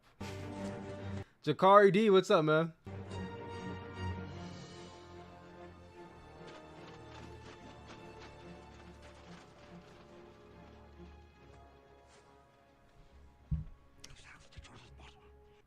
I mean, I feel like I'm about to get a copyright claim because this is a lot of the movie we're showing right now. Do we got another S that we can watch? Because this one's also just a little. Let's just do the Mad Hatter's Toxic Origins. Lewis Carroll's Mad. Plus, it's his origin, so we'll see exactly where it stems from. God damn it, I skipped forward. I'm not trying to skip forward. I just want to. First of all, highest quality, 1440p, baby. Let's go. Y'all see it. Y'all see it. Monitor 1440p. Where y'all at with it? Where y'all at with it? And shout out to the girl for rendering a 1440. I know that shit probably took like 18 hours to fucking render, but shout out to her. Lewis Carroll's Mad Hatter is quite an iconic character, but how did the Mad Hatter come about? How are planets and poisons involved? Today we're falling down the rabbit hole into all things mad and mercurial. But before we fall too far, this video is sponsored by Cerebral. Alright, well, I'm not sponsored by Cerebral, so we're not listening to your ad. But hopefully people subscribed and you got money off of it. Dollars. Thank you to Cerebral for sponsoring this video. First published in 1865, Alice's Adventures in Wonderland refers 1865, goddamn. to the character as the Hatter, or Hatta in Through the Looking Glass. But it's really the other characters, like Alice and the Cheshire Cat, who consider him mad. The idioms mad as a hatter and mad as a hare in March, because from rabbit mating season in March, make the Hatter and March Hare perfect mad companions at the nonsensical tea party, which in the book is in chapter 7, A Mad Tea Party. But did Carroll coin the phrase mad as a hatter? How much of it was his influence as opposed to historical use? And who really was Carroll's Hatter based off of? The answers are curiously contrary-wise. These questions first take us back to the history of hat making in the 18th and 19th centuries, when industrial workers used mercury nitrate, a toxic substance, hello lack of workplace safety standards, as part of the process of turning fur into felt. Oh my god, he just said my name. Yes, Jakari D. What's going on, man? Alexa and Bray need to finish their story. I guess. If they don't, I'm not upset. For hats. But this was not always the case. Supposedly, the felt hat industry had been traced back to the mid-17th century in France, likely introduced to England sometime around the 1830s. The story of how mercury became part of the felt-making trade has been passed down as such. In Turkey, camel hair was used as material for felt, and people discovered that the felt-making process could be sped up if the fibers were first moistened with camel urine. It's said that French workmen used their own urine, and one man in particular was able to, produce superior felt. He was being treated for syphilis with a then common mercury compound, which worked its way through his system and, out. How's life, man? It's been pretty well. Thank you for asking. So the association between mercury and improved felt was made. Hope he felt proud. Eventually, solutions of mercuric nitrate were used commonly in the felt industry, causing mercury poisoning, or erethism, to become endemic, especially affecting those who worked closely and constantly with the mercury-treated products, like hatters. But where does mercury, the element, tie into, quote, mad? It's time for a few fun facts about mercury poisoning. And by fun, I mean we're getting super Mercury specific and scientific. poisoning. Metallic mercury is a liquid at room temperature and readily evaporates into the... I remember when I was younger, people used to... people would used to tell me that if you, like, ate fish raw, like, if you went into the sea, got a fish and just ate the fish, you would get mercury poisoning. Is that accurate? Or was I being lied to? Hold on, let me... she'll probably say it in the video if that's true, but I remember hearing that myth that you will get mercury poisoning if you eat a fish straight from out the ocean. Don't cook it, don't clean it, nothing. You'll get mercury poisoning. That's what I heard. Air around it will refer to metallic. Or is it like a different type of poisoning? Like mercury is simply mercury from this point. They were lying to you. What kind of thing would you get if you ate a fish from straight out the sea? Hold on. Nah, because now I need to look this up because I used to always hear about that mercury poisoning, mercury poisoning. Hold on. What would happen if I ate a fish from straight out of the ocean? You are not going to die. Yeah, I could have just searched raw fucking seafood, right?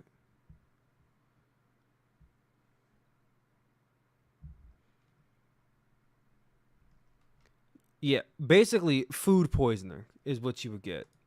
Basically fucking food iodine poisoning. It's more or less as fucking food poisoning. I don't know why they told me fucking mercury poisoning. Or where I even remember hearing that. But I remember hearing that as a child. On for simplicity. Mercury mainly affects Darling boy, health what's when up, man? inhaled as a vapor where it can be absorbed through the lungs. Oxygen from the lungs oxygenates the blood cells which are carried throughout the bloodstream. Yay. The body has what's known as the blood-brain barrier, which largely protects people's brains from infectious stuff like viruses and bacteria, but some amounts of mercury are able to pass through it via the bloodstream or through nerves, and will accumulate in specific parts of the brain. These parts are connected to primary sensory nerves, which are critical to the function of the nervous system. So we'll see some of the neurologic and motor function side effects of mercury poisoning due to where it ends up in the brain.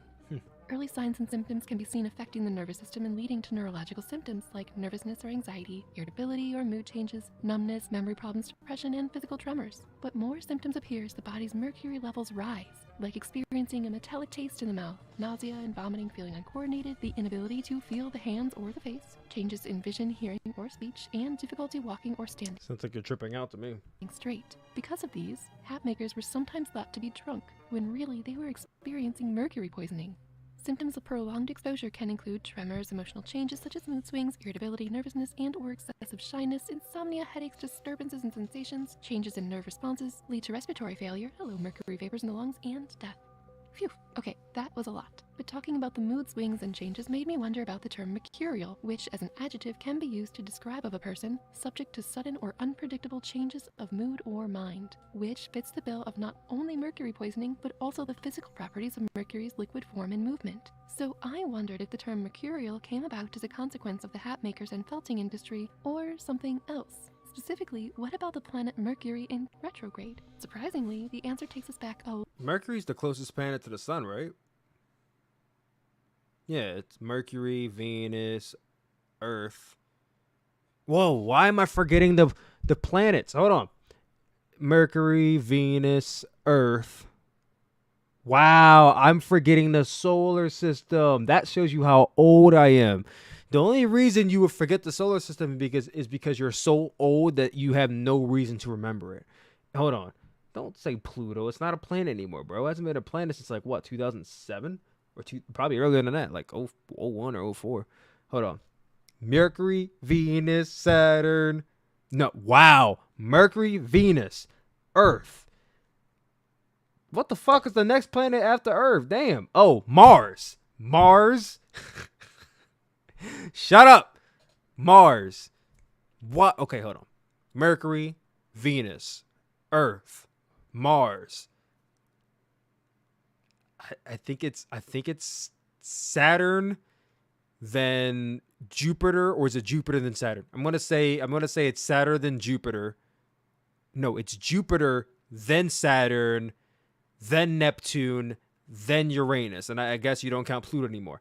I'm almost certain I got it right because there's 8 planets in the solar system before fucking Pluto got nuked. So, hold on. I better have got that shit right too. If I didn't, I might just end the fucking video in embarrassment. Let's see. No, from the sun. From the fucking sun. Mercury, Venus, Earth, Mars, Jupiter, Saturn, Uranus, Neptune. Bro, I mixed up Neptune and Uranus, I think.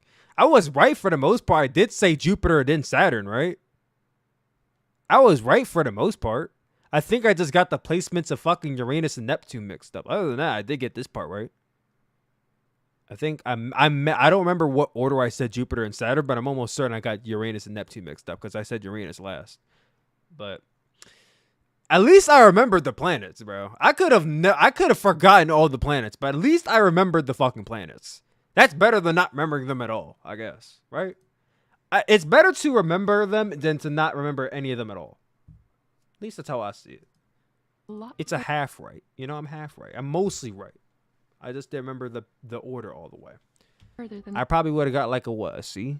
Since I got like 4, or 5 out of like 8 of them right. That would have been a C, I think. The 1800s. Historically, the Romans believed that gods and goddesses were in charge of everything on Earth. Mercury, who was known as the god of shopkeepers and merchants, travelers and transporters of goods, and thieves and tricksters, can be traced as far half right? No, mostly right, because I got 5 out of 8. That's mostly right. If it was 4 out of 8, then I'm half right, but it's mostly right. I got 5 out of 8 right. back as 495 BCE, when a temple was built in his honor on the slope of Aventine Hill in Rome. He was depicted as having wings on his helmet and shoes and could travel quickly from place to place. You know, this is all fine and all, but how is this tracing back to the Mad Hatter? As the Romans I guess toxic origins, yeah. named the planets, the planet Mercury, closest to the sun, was so named because of its swift travel around the sun. I thought we were talking about, like, the origins of the Mad Hatter. We're talking about fucking Mercury, the planet Mercury, and toxins and shit. How is this related to the Mad Hatter again? So then the term mercurial has the unpredictability associated with the trickster aspect of the god Mercury, and relating to astrology is supposedly influenced by the planet, which was named after the god anyway. Mercury in retrograde is a phenomenon associated with astronomy and astrology, and of course the planet Mercury. The term retrograde comes from the Latin word retrogradus, meaning backward step. So retrograde is when a planet appears to be going backwards in orbit as viewed from the Earth. Astronomers call this apparent retrograde motion because it's an optical illusion. This can be seen when Earth are we blasts going to talk outer about the Mad planets Hatter or at some when point? inner planets Goddamn. lap the Earth. Alright, I guess So we're going to get to the Mercury Mad in Hatter a bit retrograde later on. refers to when Mercury laps the Earth and appears to be going backwards. A seemingly quick, unexpected change in behavior, not unlike those affected by Mercury in the body. But back to Mercury, the element. Europe wasn't the only place affected with, quote, Mad Hatters. In Danbury, Connecticut, known as the Hat City, quite a distinction, was an important center of America's hat-making industry until men's hats went out of fashion in the 1960s. Fare thee well, dapper days. At its peak, Danbury had 56 different factories that produced 5 million hats per year. Wow. Unsurprisingly, many hatters with long-term exposure to the industry got mercury poisoning, and regionally it became known as the Danbury Shakes. On December 1st, 1941, This is all fun facts, but I feel like this has nothing to do with the Mad Hatter, honestly. the U.S. banned mercury in the felt industry. Phew. Okay, but what about our original question? Did Carroll coin the phrase? Were Mad Hatters his inspiration for the Hatters in his stories? Because of the symptoms of mercury poisoning over time, by 1837, quote, mad as a hatter, quote, was a common saying, which was almost 30 years before Carroll published Alice in Wonderland. So, no, Carroll didn't coin the term, but what about the inspiration for his character?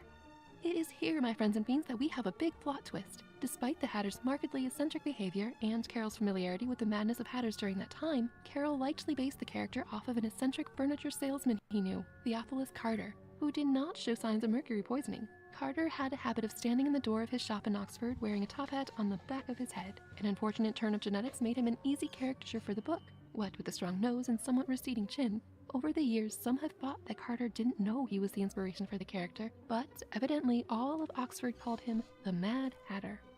Like the element and the god Mercury, this video took quite a few twists and turns itself. But there you have it, the origins of not only the Mad Hatter in Alice in Wonderland. I feel like I learned more about Mercury than I did about the origins of the Mad Hatter, but yeah, that guy, I guess. Is there anything else in the Mad Hatter? Because I legit have never seen this movie. Like, y'all are saying he could be the Mad Hatter. I don't. I really want to. The messed up origins of the Mad. Okay, is this one going to teach me something about the Mad Hatter? This episode is brought to you. Please? John Solo, who has 1.3 million subscribers? Since we last talked about our girl Alice, and I won't lie, I did not mean to stray away from her for so long. I just got distracted with life and the dozens of other stories we've talked about since then. But I'm making a point to return to her this week because Monday, January 27th, was Charles Dodgson, aka Lewis Carroll's 188th birthday. And I wanted to commemorate the occasion by breaking down the origins of one of his most iconic characters, the Mad Hatter. Hey. Even if you're not very familiar with Alice in Wonderland, you no doubt know I'm of the not. Mad Hatter. Yes, He's I one do. of the 3 particularly insane hosts of the Tea Party Alice attends on her adventure, and he's had a variety of portrayals since his creation in the 1860s. Not only does he make an appearance in the book, play, and film versions of Alice, but he's also referenced in other works like Batman, the Shrek musical, and Futurama. I thought it'd be fun if today we did a review of his complete story across the 2 books, just so everyone watching is on the same page with how mad this Hatter truly is, and then looked into When did I say it in like WWE? Oh, I don't know what you're talking about now. Lewis Carroll's real life inspiration for the character, and in the process maybe get some answers about the cause of his madness. I also thought, hey, I'm planning on doing a massive breakdown of Through the Looking Glass in a few weeks, and this will be a good way to hype people up and get them into that madness mindset. Before we go down the rabbit hole though, I've got to say a quick thank you to this week's sponsor, Hunt-A-Killer. You see, unlike the Mad Hatter, we don't all have time to sit around. Alright, I am not getting paid for this. But I'm glad you are, bro. Keep doing your thing. Content just like this delivered to your sub box every week. And now, down the rabbit hole we go. The Mad Hatter's complete story. Hey, there we go, finally. Now, if you've forgotten some of the You had to go through like 2 videos, but finally. more iconic Mad Hatter moments, worry not, because in this section I'll be doing a synopsis of his story and unpacking some of his most famous quotes so we can actually understand what they mean. The first thing you've got to know about the Mad Hatter is that despite everyone knowing him by that name and it being his official title in literally every movie he's featured in, interestingly enough, Lewis Carroll never actually called him that. He does describe him as Mad, but in the first book he's solely referred to as the Hatter, and in the second he's called Hatta. Another interesting fact is that the entire Tea Party chapter, where he and the March Hare are both introduced and best known from, wasn't in the first rendition of the story, Alice's Adventures Underground, and neither was the Cheshire Cat. For those who don't know, Alice's Adventures Underground was the title of the handwritten manuscript that Lewis Carroll had written for his friend Alice Little in 1864. It was about half as long as the final edition of the book, That almost scared the shit out of me. which was published over a year later and was clearly missing some of the best parts. Now in Chapter 7, A Mad Tea Party begins, Alice approaches the Hatter and Hare having tea with a dormouse sleeping in between them. They're sitting at a rather large table, but there's a multitude of empty seats, so Alice sits down and things get chaotic pretty much immediately. The first thing the Hatter says to Alice is that her hair wants a cutting, which was a pretty unusual thing to say to a little girl during the Victorian era. And then he asks her his now famous riddle that he doesn't even know the answer to. Why is a raven like a writing desk? Now, Lewis Carroll himself said that originally the riddle had no answer, but after an overwhelming demand from his readers, he came up with one, because it can produce a few notes, though they are very flat, and it's never put with the wrong end in front. What was the question again? Why is Raven like a writing desk? Because it can produce a few notes, though they are very flat, and it's never put with the wrong end in the front. Interesting. Note that never is spelled like the word raven backwards, so ironically, I it didn't was notice that.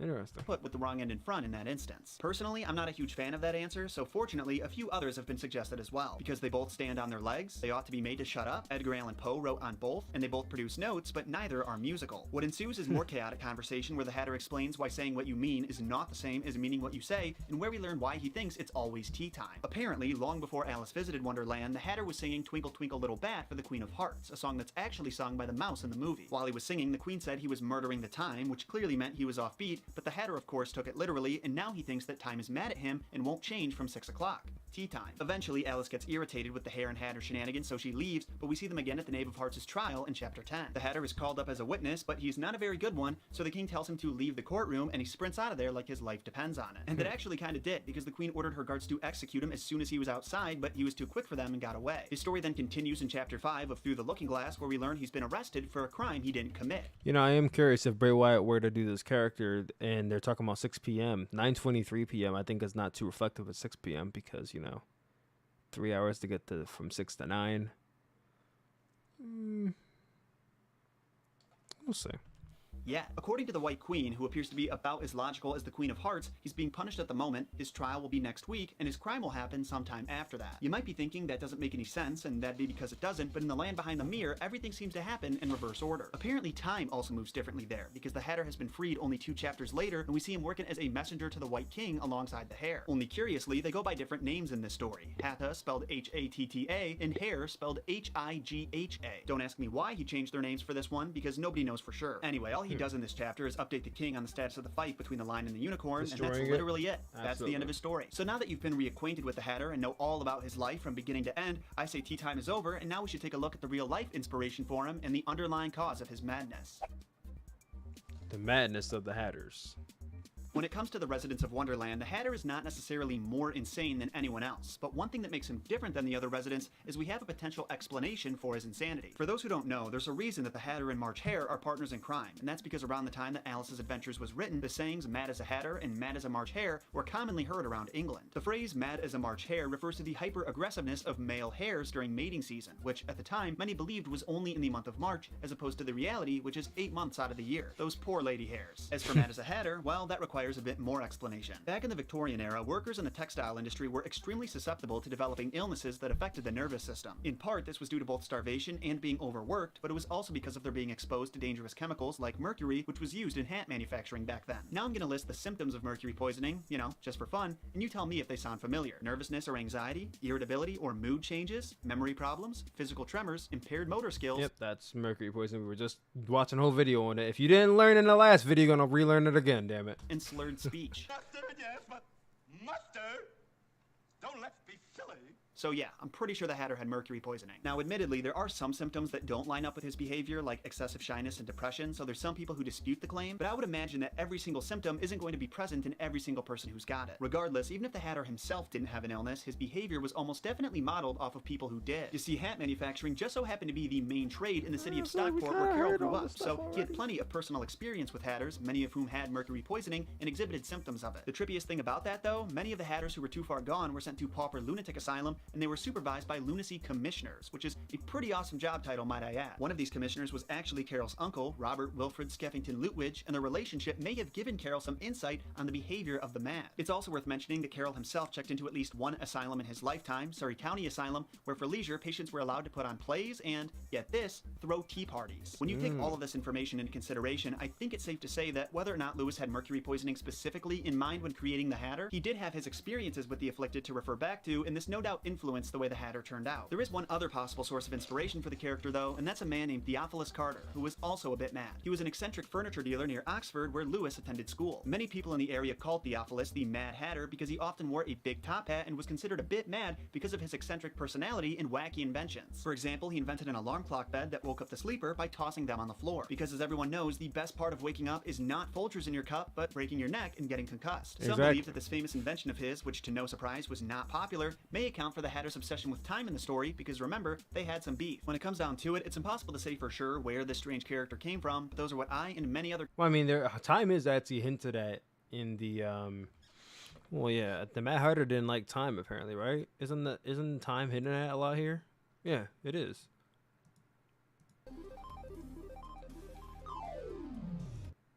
So the White Rabbit's fine here, but then it gets a red eye when it comes to the time. Okay. Little detail I just kind of figured out. If the Mad Hatter hates time, then it would make sense for the White Rabbit's eye to light up red when it comes to time. The date is fine, but 9:23 p.m. the rabbit just doesn't like. I find that to be very interesting, and it's red. Look at me being an investigator here. See? Look at me putting 2 to 2 together. Carol fans have found to be the most likely theories. That being said, I would love to hear your thoughts on the matter and any theories you may have heard, so make sure to comment them down below. Well, that's about the end of the video. All right. So that's kind of my take on it. Imagine a Willy Wonka type character in WWE. I would like to see Bray Wyatt try Willy Wonka. There's so many different characters he can try out. And then we're going to top things off here with this one. Villains in wrestling making people hate you. Is Bray Wyatt talked about in this video at all?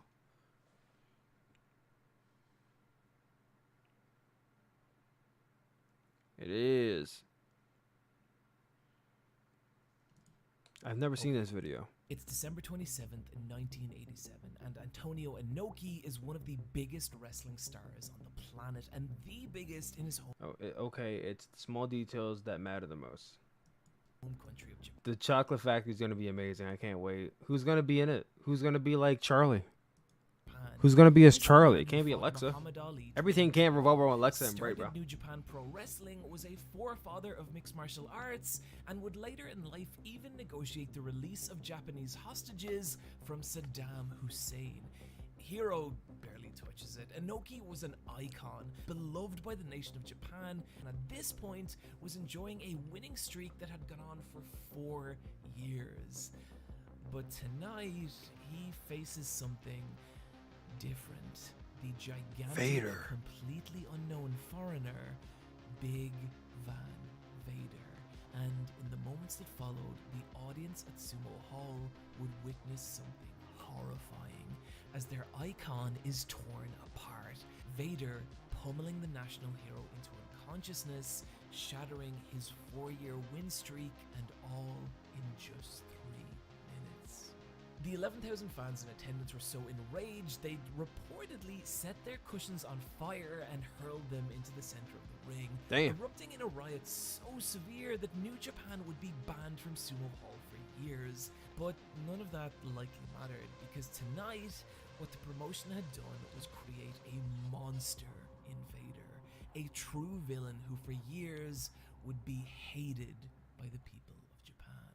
I've never seen the Vader match in Japan. Imagine it was your job to walk out. Maybe I'll get put onto it one day. Thousands of people, and then make those people hate you as much as possible. Who do you guys think is one of the greatest heels in wrestling? Well, name some of the greatest heels in wrestling. We'll read the comments and see what y'all think. That is the business of a heel wrestler. Something I've always been a little fascinated by. And so, in the third of a series of videos I may as well call, "No, Dad, wrestling is for grown-ups. Why won't you look at me?" I want to talk about the strange art of heel wrestling, how they make us hate Triple them, H, and how Vince they McMahon, channel JBL. hatred Vince is into definitely an storytelling. amazing To see heel. how powerful an impact heels can have on audiences, we need look no further than one of the first and best. It's the early 1950s, and you are a regular working-class American Joe. You and your fellow countrymen are putting in long hours of backbreaking manual labor in order to pull the US out of the shadow of World War II. But on the weekends, you and your buddies decide to blow off some steam by taking in a wrestling show, and that's where you see him. His hair coiffed into delicate golden curls. His luxurious Adrian robe Adonis. adorned with ruffles and roses. There's an arrogance to his stride as he stares down disdainfully at you and your working-class brethren. And when he reaches the ring, he refuses to enter until a mink rug is laid down before him and the canvas sprayed with perfume. This was Gorgeous George. Oh, I say Adrian Adonis. Did he perhaps lean into some stereotypes that would later be found to be harmful?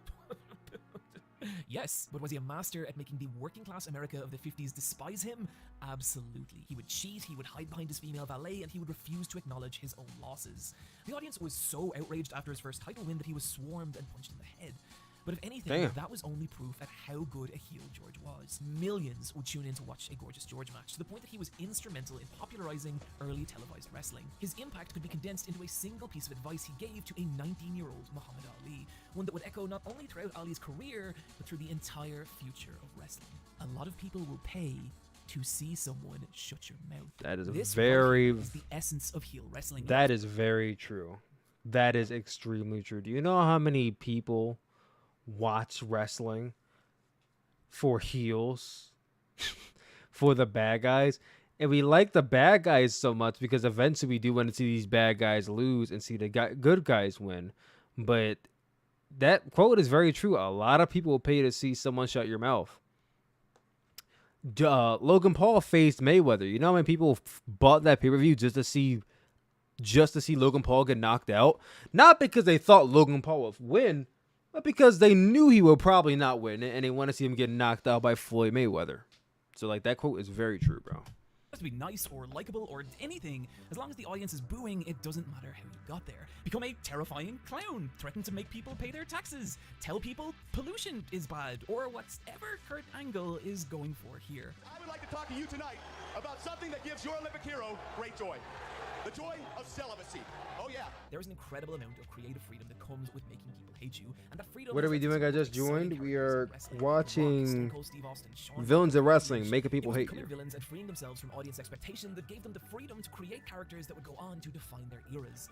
But too much freedom can also be a bad thing, and so before we understand what's good, we need to know what's bad. And to do that, let's say we take a little trip through what I like to call not the Hall Shockmaster. of terrible wrestling heels. Santa Claus was Santa's evil twin brother who hailed from the South Pole. Mantar was a kind of furry, I think. Oz was Oz from The Wizard of Oz. TL Hopper was an angry plumber. The Goon was an angry hockey player. Knuckleball Schwartz was an angry baseball. Eric Rowan carried around a spooky mystery cage for Yes, that contained a electronic spider inside of it. 3 months, and ooh, what's inside? It was a spider. It was a fucking plastic spider, and I'm still angry about it. Friar Ferguson was a very large monk who would do things like this. For some reason, a depiction of a sexually promiscuous clergyman struck a nerve with the Catholic Church, and the gimmick was axed after just one match. With that same wrestler rebranded a few months later as Bastion Booger, a large man with poor hygiene who enjoyed eating. However, unlike Friar Ferguson, Bastion Booger would go on to be wildly successful and beloved by fans, enjoying years of popularity before finally fighting Shawn Michaels to a 60-minute draw at WrestleMania 12. Some of that did not happen. 7 was a spooky man, 60-minute draw WrestleMania 12 is insane, bro. Let's go. Draw at WrestleMania 12. Some of that did not happen. 7 was a spooky man who could fly and would steal your children. I think that's what was going on Uncle here. Fester. And on board with that, neither could Dustin Rhodes. You can take this silly-looking thing 7 and shove it up your ass. Beaver Cleavage was a parody of the 1957 sitcom Leave It to Beaver, in which a wrestler played a mentally disabled, incestuous version of the little boy. Actually, you know what? No, we're done. Yeah, I remember that. That's it. Go home, everybody. Wrestling is very silly, and I love it. But if these are all bad heels, what separates good heels from everything we've just talked about? And to answer that, I want to take a look at a wrestler who has the ability to turn an entire arena against him with just a few words. Video games! Video games! MJF. I love video games, and then I lost my virginity. Ah. My favorite thing about AEW's Maxwell Jacob Friedman isn't any of his solid in-ring work or even his excellent heel promos, but how he messes with our perception of him. On TV, he plays a nightmare combination of every suburban asshole rich kid and every douchebag frat boy you've ever met. Pretty much. But it's off TV that he's at his most interesting. He's infamous for staying in character at all times, to the point that he will actually ignore fans at public events and even outright insult them. Hey Josh, it's MJF. Heard you're a big fan. Guess what? I don't give a shit. Go fuck yourself. A lot of people pay to see MJF just to get insulted. I swear a lot of people will get off on that shit. There was one I mean, whatever your kink is, I'm not going to kink shame you, but people, I wouldn't pay money to get fucking shamed. Incident last year where he gave the middle finger to a little boy at a fan meet and greet, and when the boy's father took to Twitter upset, he simply replied, and I quote, "Fuck them kids." Besides it being objectively hilarious, I think what MJF is doing here is really fascinating. Unlike a stage play where the boundaries of what's real and what aren't are very clearly defined, wrestling is a lot blurrier, and particularly with heels. Unlike villains in a stage play, heels can see us, hear us, and interact with us. In other words, they exist in our reality despite being fictional personas, and so there's a very soft boundary between artificial hatred and real, but it's that boundary that MJF is a master at distorting. In 2018, the documentarian Kenny Johnson released a I remember watching this documentary before it even blew up, bro. 30-minute film on MJF. Yes, I'm such a fucking hipster. Leave me alone. Johnson's known for making these really heartfelt documentaries on the lives of rising indie wrestling stars, often giving these really poignant looks at the people behind the personas. And that's how his video on MJF starts. But after a little while, things start to get strange. Despite it being a documentary, MJF insists on doing the same takes over and over and over. His home is filled with stock photos. He has these bizarre shifts in mood, and we hear his parents, but we never see them. And the more time Johnson spends with MJF, the more he starts to realize that everything about him, from the house he lives in to the people that live there, it's all a bizarre fabrication. And when Johnson starts to peel back that illusion, he catches a glimpse of something much more unstable and dangerous. No part of me believes that this isn't a work, that it wasn't a collaboration between Johnson and MJF, but it's also this kind of fascinating We know that. piece of media where a deeply unstable fictional persona is trying to convince us that they are just a normal person. And it gives you just enough room to believe that maybe something is really very wrong with Maxwell Jacob Friedman. This is the line that separates good heels from bad, because in order for us to hate them, we first have to believe them. Take a character like Bray Wyatt. How here we go. could he have landed in our Hall of Terrible Wrestling heels? A maniacal children's TV host that transforms into a scary monster. It's ridiculous, but never as ridiculous as it should be, because from the moment Wyatt introduced his Fiend persona, everything about him, from the way he walked, to the way he talked, to how he moved in the ring, it all changed and became so eerily convincing that it lets you buy into this character in a way that feels Yeah, up until he starts losing.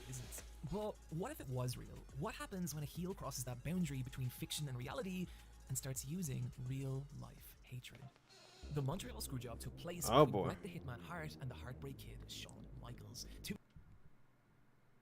Oh boy, I never heard this story before. supremely talented wrestlers, both at the peak of the WWF.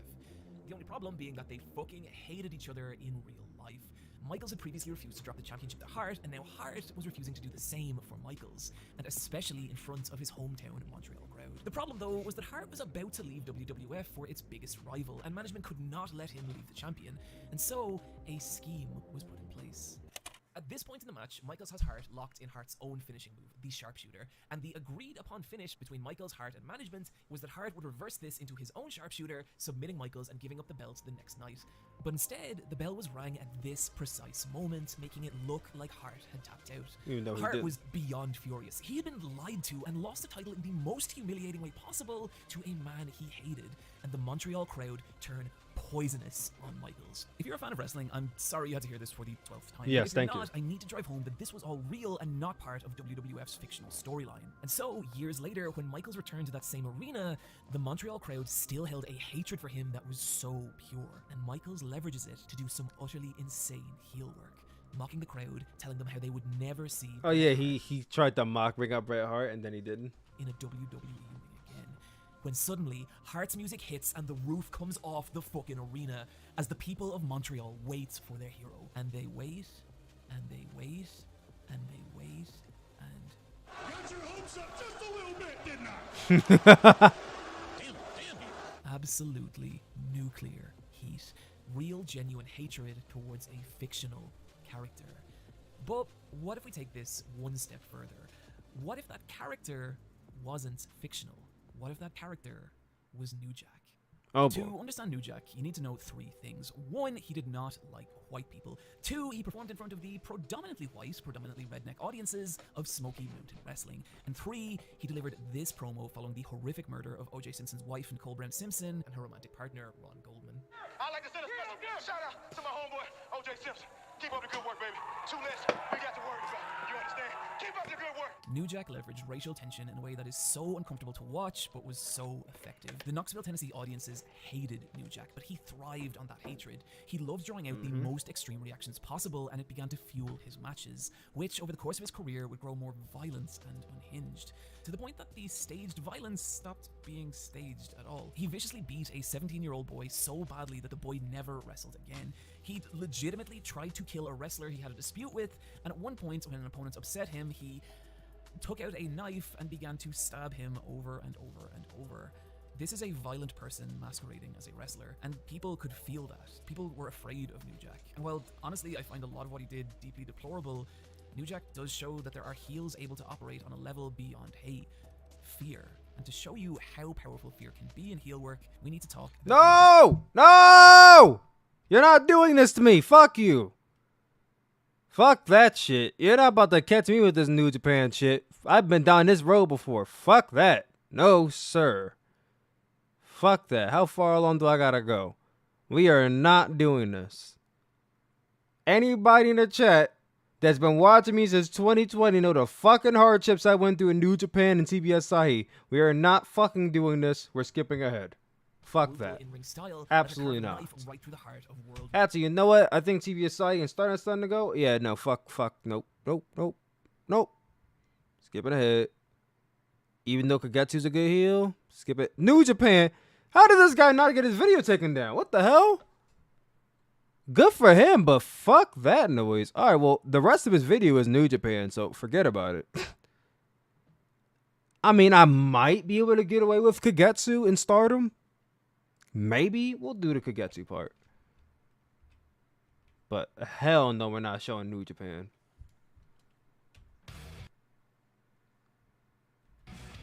Hell. Okay, so basically, because I have so many new people in the chat who don't know what happened, it's a long story, but back in 2018, I used to watch New Japan a lot. I used to actually review New Japan on a almost daily basis. I used to watch and review New Japan on this very channel. It was called Tyler Kuhn Williams, not Sooplex. And I did that from 2018 basically to 2020 when they came back after COVID and whatnot. And it was July 31st, 2020, so remember to this day, where I got 15 copyright strikes from TVS Sahi, which is the copyright owner of New Japan Pro Wrestling. 15 copyright strikes. from New Japan Pro Wrestling. And my channel was on the brink of termination. Actually, it was going to be terminated and was terminated for about 3 weeks. I spent the entire summer and fall sending email after email after email after email, talking to this person, talking to that person, just for TV Asahi to keep. They sent me 2 more strikes after I got my shit fixed. They wanted my ass gone. Gone. They wanted me gone. But I wouldn't allow it. I fought for literally 5 months and I got my channel back. And here we are now as a result. I came of beating TV Asahi. But it was a hard fault and I will never ever do that. Like that's why I clicked off so fast, because I'm not going down that road again. You'll have to kill me before I fucking do that shit again, bro. Never. Never am I doing that shit again. Fuck TV Asahi still. If you guys ever want to relive it, because I damn sure don't. Hold on.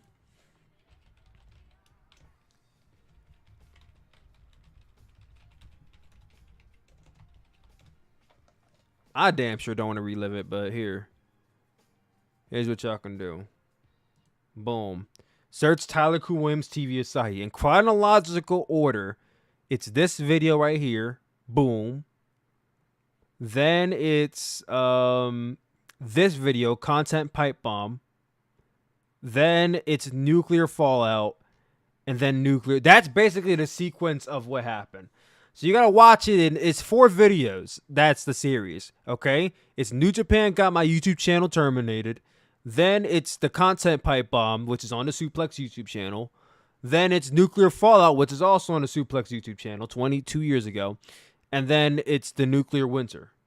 So if y'all want to ever see what happened, that's the series to watch. But getting back to this video, we're going to finish that up. And then we're going to end this video out. Kagetsu is sheer chaos. Despite the concepts of face and heel being a little softer in Japan than they are here, Kagetsu is nothing but a straight-up villain. One who's vicious, brutal... I miss Kagetsu, bro. I think she's... did Kagetsu ever return to Stardom? I know she wrestles or has wrestled since retiring in a different promotion, but I don't think she ever returned to Stardom. In-ring style let her carve a knife right through the heart of World Wonder Ring Stardom, a Joshi wrestling promotion, meaning women's wrestling, which some of you might... Also, if any of you in the chat never seen Stardom, please watch it. It's fucking amazing. I highly recommend Mayu Iwatani versus versus Takumi Iroha from 2020. Hey, just started following you. Love your videos, especially your shorts. Much love. Well, thank you so much, Christopher Ramos. I appreciate you. But AEW has been getting progressively worse since 2020, especially the exception of MJF and Punk, which was one of the best feuds ever. Tony has no idea how to book the House of Black. No wonder how Malachi was going to release. True. Kagetsu is a guy now. Does she identify as he?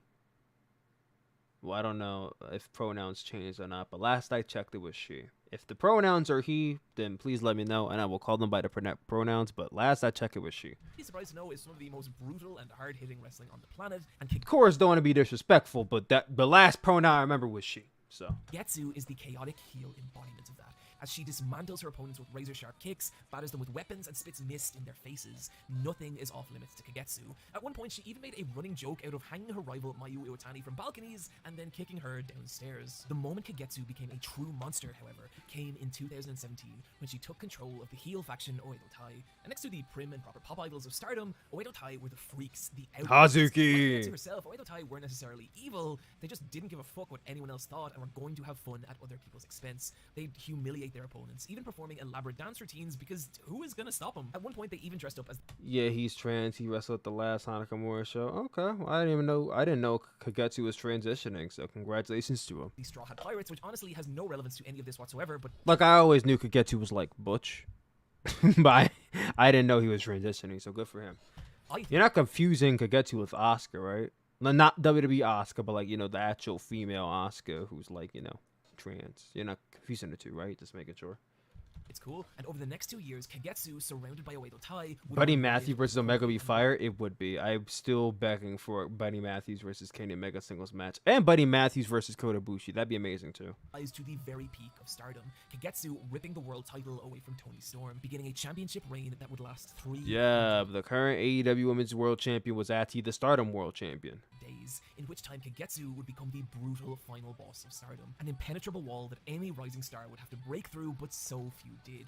Kagetsu felt indestructible, able to absorb massive amounts of damage, to the point that you could even see the look of horror on her opponent's faces, desperate to find a way to finally surpass the Demon Queen of Stardom. And the result was matches so intense and emotional that you really felt like you were watching two performers struggle to break their own limits, with Kagetsu's message at the end of these matches always the same: if you hate me, then get better than me. The reason Kagetsu felt so real is because she was. From the early days of her career, she set about with the goal of ushering in a new era of Joshi wrestling, an industry still being dominated by the same stars it had been since the early 90s. And so, Kagetsu became a villain. All the heelish shit she'd do, all the brutality, all the cheating, it was all in the name of pushing her opponents as far as they could go, forcing them to become strong. Yeah, I always heard that she was a very, like, tough trainer. Like, when she led the Arkham, she was a very harsh trainer. So that they might one day surpass her and become the future of Joshi wrestling. In reality, Kagetsu was known for taking younger performers under her wing, raising them up and helping them grow. She even became the head coach of the promotion in 2018, spending her time shaping the next generation of young female wrestlers. And so, whether you view Kagetsu's matches as real or staged, either way, you are watching a woman fight for the future of Joshi wrestling, and I think that's really fucking beautiful.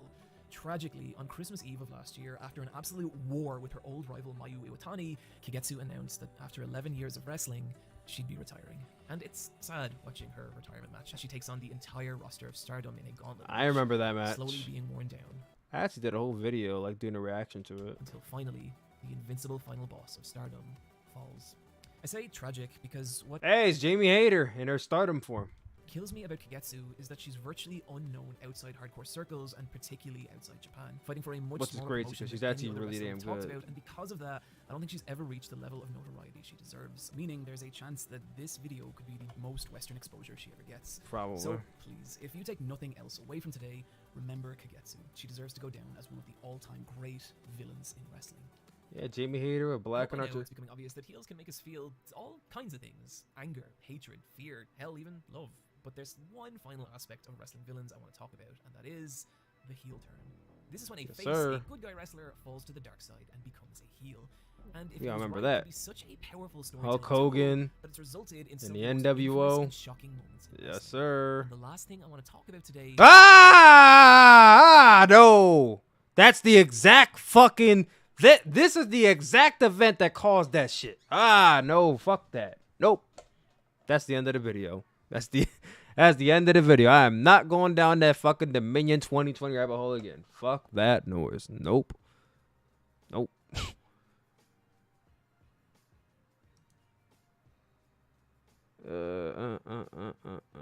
I'm actually surprised this video didn't get copyright striked. It may have, but I'm entirely surprised that it's even still up. He must have fought a really good fight to keep it up. But guys, before we end this stream out, tomorrow is 9:23 and 9:23 p.m. Do we have any guesses? If it's not Bray Wyatt, does anybody suspect who it may be if it's not Bray? And if it is Bray, what incarnation do you think he's coming in as? Bray Wyatt, like he's got the whole world in his hands, or the Fiend Bray Wyatt, or Funhouse Bray Wyatt? Like, what kind of incarnation? Or do you think it's not Bray Wyatt at all? It's Hornswoggle, obviously. There's news that Randy Orton is set to appear court for his tattoos. I don't know how true it is. Why would he appear in court for his tattoos? I would say Karrion Kross. You know, I thought about the idea of it being Karrion Kross, but then I'm like, why would they be building up Karrion Kross if he's already on TV? Like, all this they're doing to build up somebody who's already on TV makes no sense. That's the only reason why I think it can't be Karrion Kross. Why would you build up somebody in that way who's already an established character on TV? That doesn't make any sense to me. That's the only reason why I think it can't possibly be him. I'm sure people won't mind if it's cult leader Bray Wyatt. Obviously not, but I'd rather it be somebody different. Somebody floated the Mad Hatter. I think the Mad Hatter might be a good idea. But I'm really, really, really enticed to see what happens tomorrow. Nothing might happen tomorrow at all. And I think some fans aren't ready to accept the fact that nothing may happen at all. But that being said, I definitely have my eye on SmackDown tomorrow at 9:23 p.m. to see exactly if anything does happen on 9:23 and 9:23. So, will I could be live then. Make sure you guys tune in then to see what happens. I might stay live for AEW Rampage. I'm not entirely sure. I'm off on Saturday, so I might just do a 4-hour stream. Who knows? Who knows? Who knows? But y'all feel free to come through and let your boy know. Chill with your boy. All that good shit. All that good shit. You guys have been awesome as always. I love talking to y'all. I love doing these type of topical videos, watching videos and shit. If you like me doing these videos, comment down below. Let me know. If you want me to watch another video, react to another wrestling video, give my thoughts or whatnot, or if there's a topic center that you want me to talk about, let me know. DM me on Twitter, email me at suplexfm@gmail.com and let me know the idea you have, or wrestling takes, anything, let me know. That being said, guys, you about to wrap up out of here. You guys are the best. I love y'all. See y'all. Have a good night. Talk to you soon. 9:23. Let's do it. Have a good night. Love you. See ya. Bye.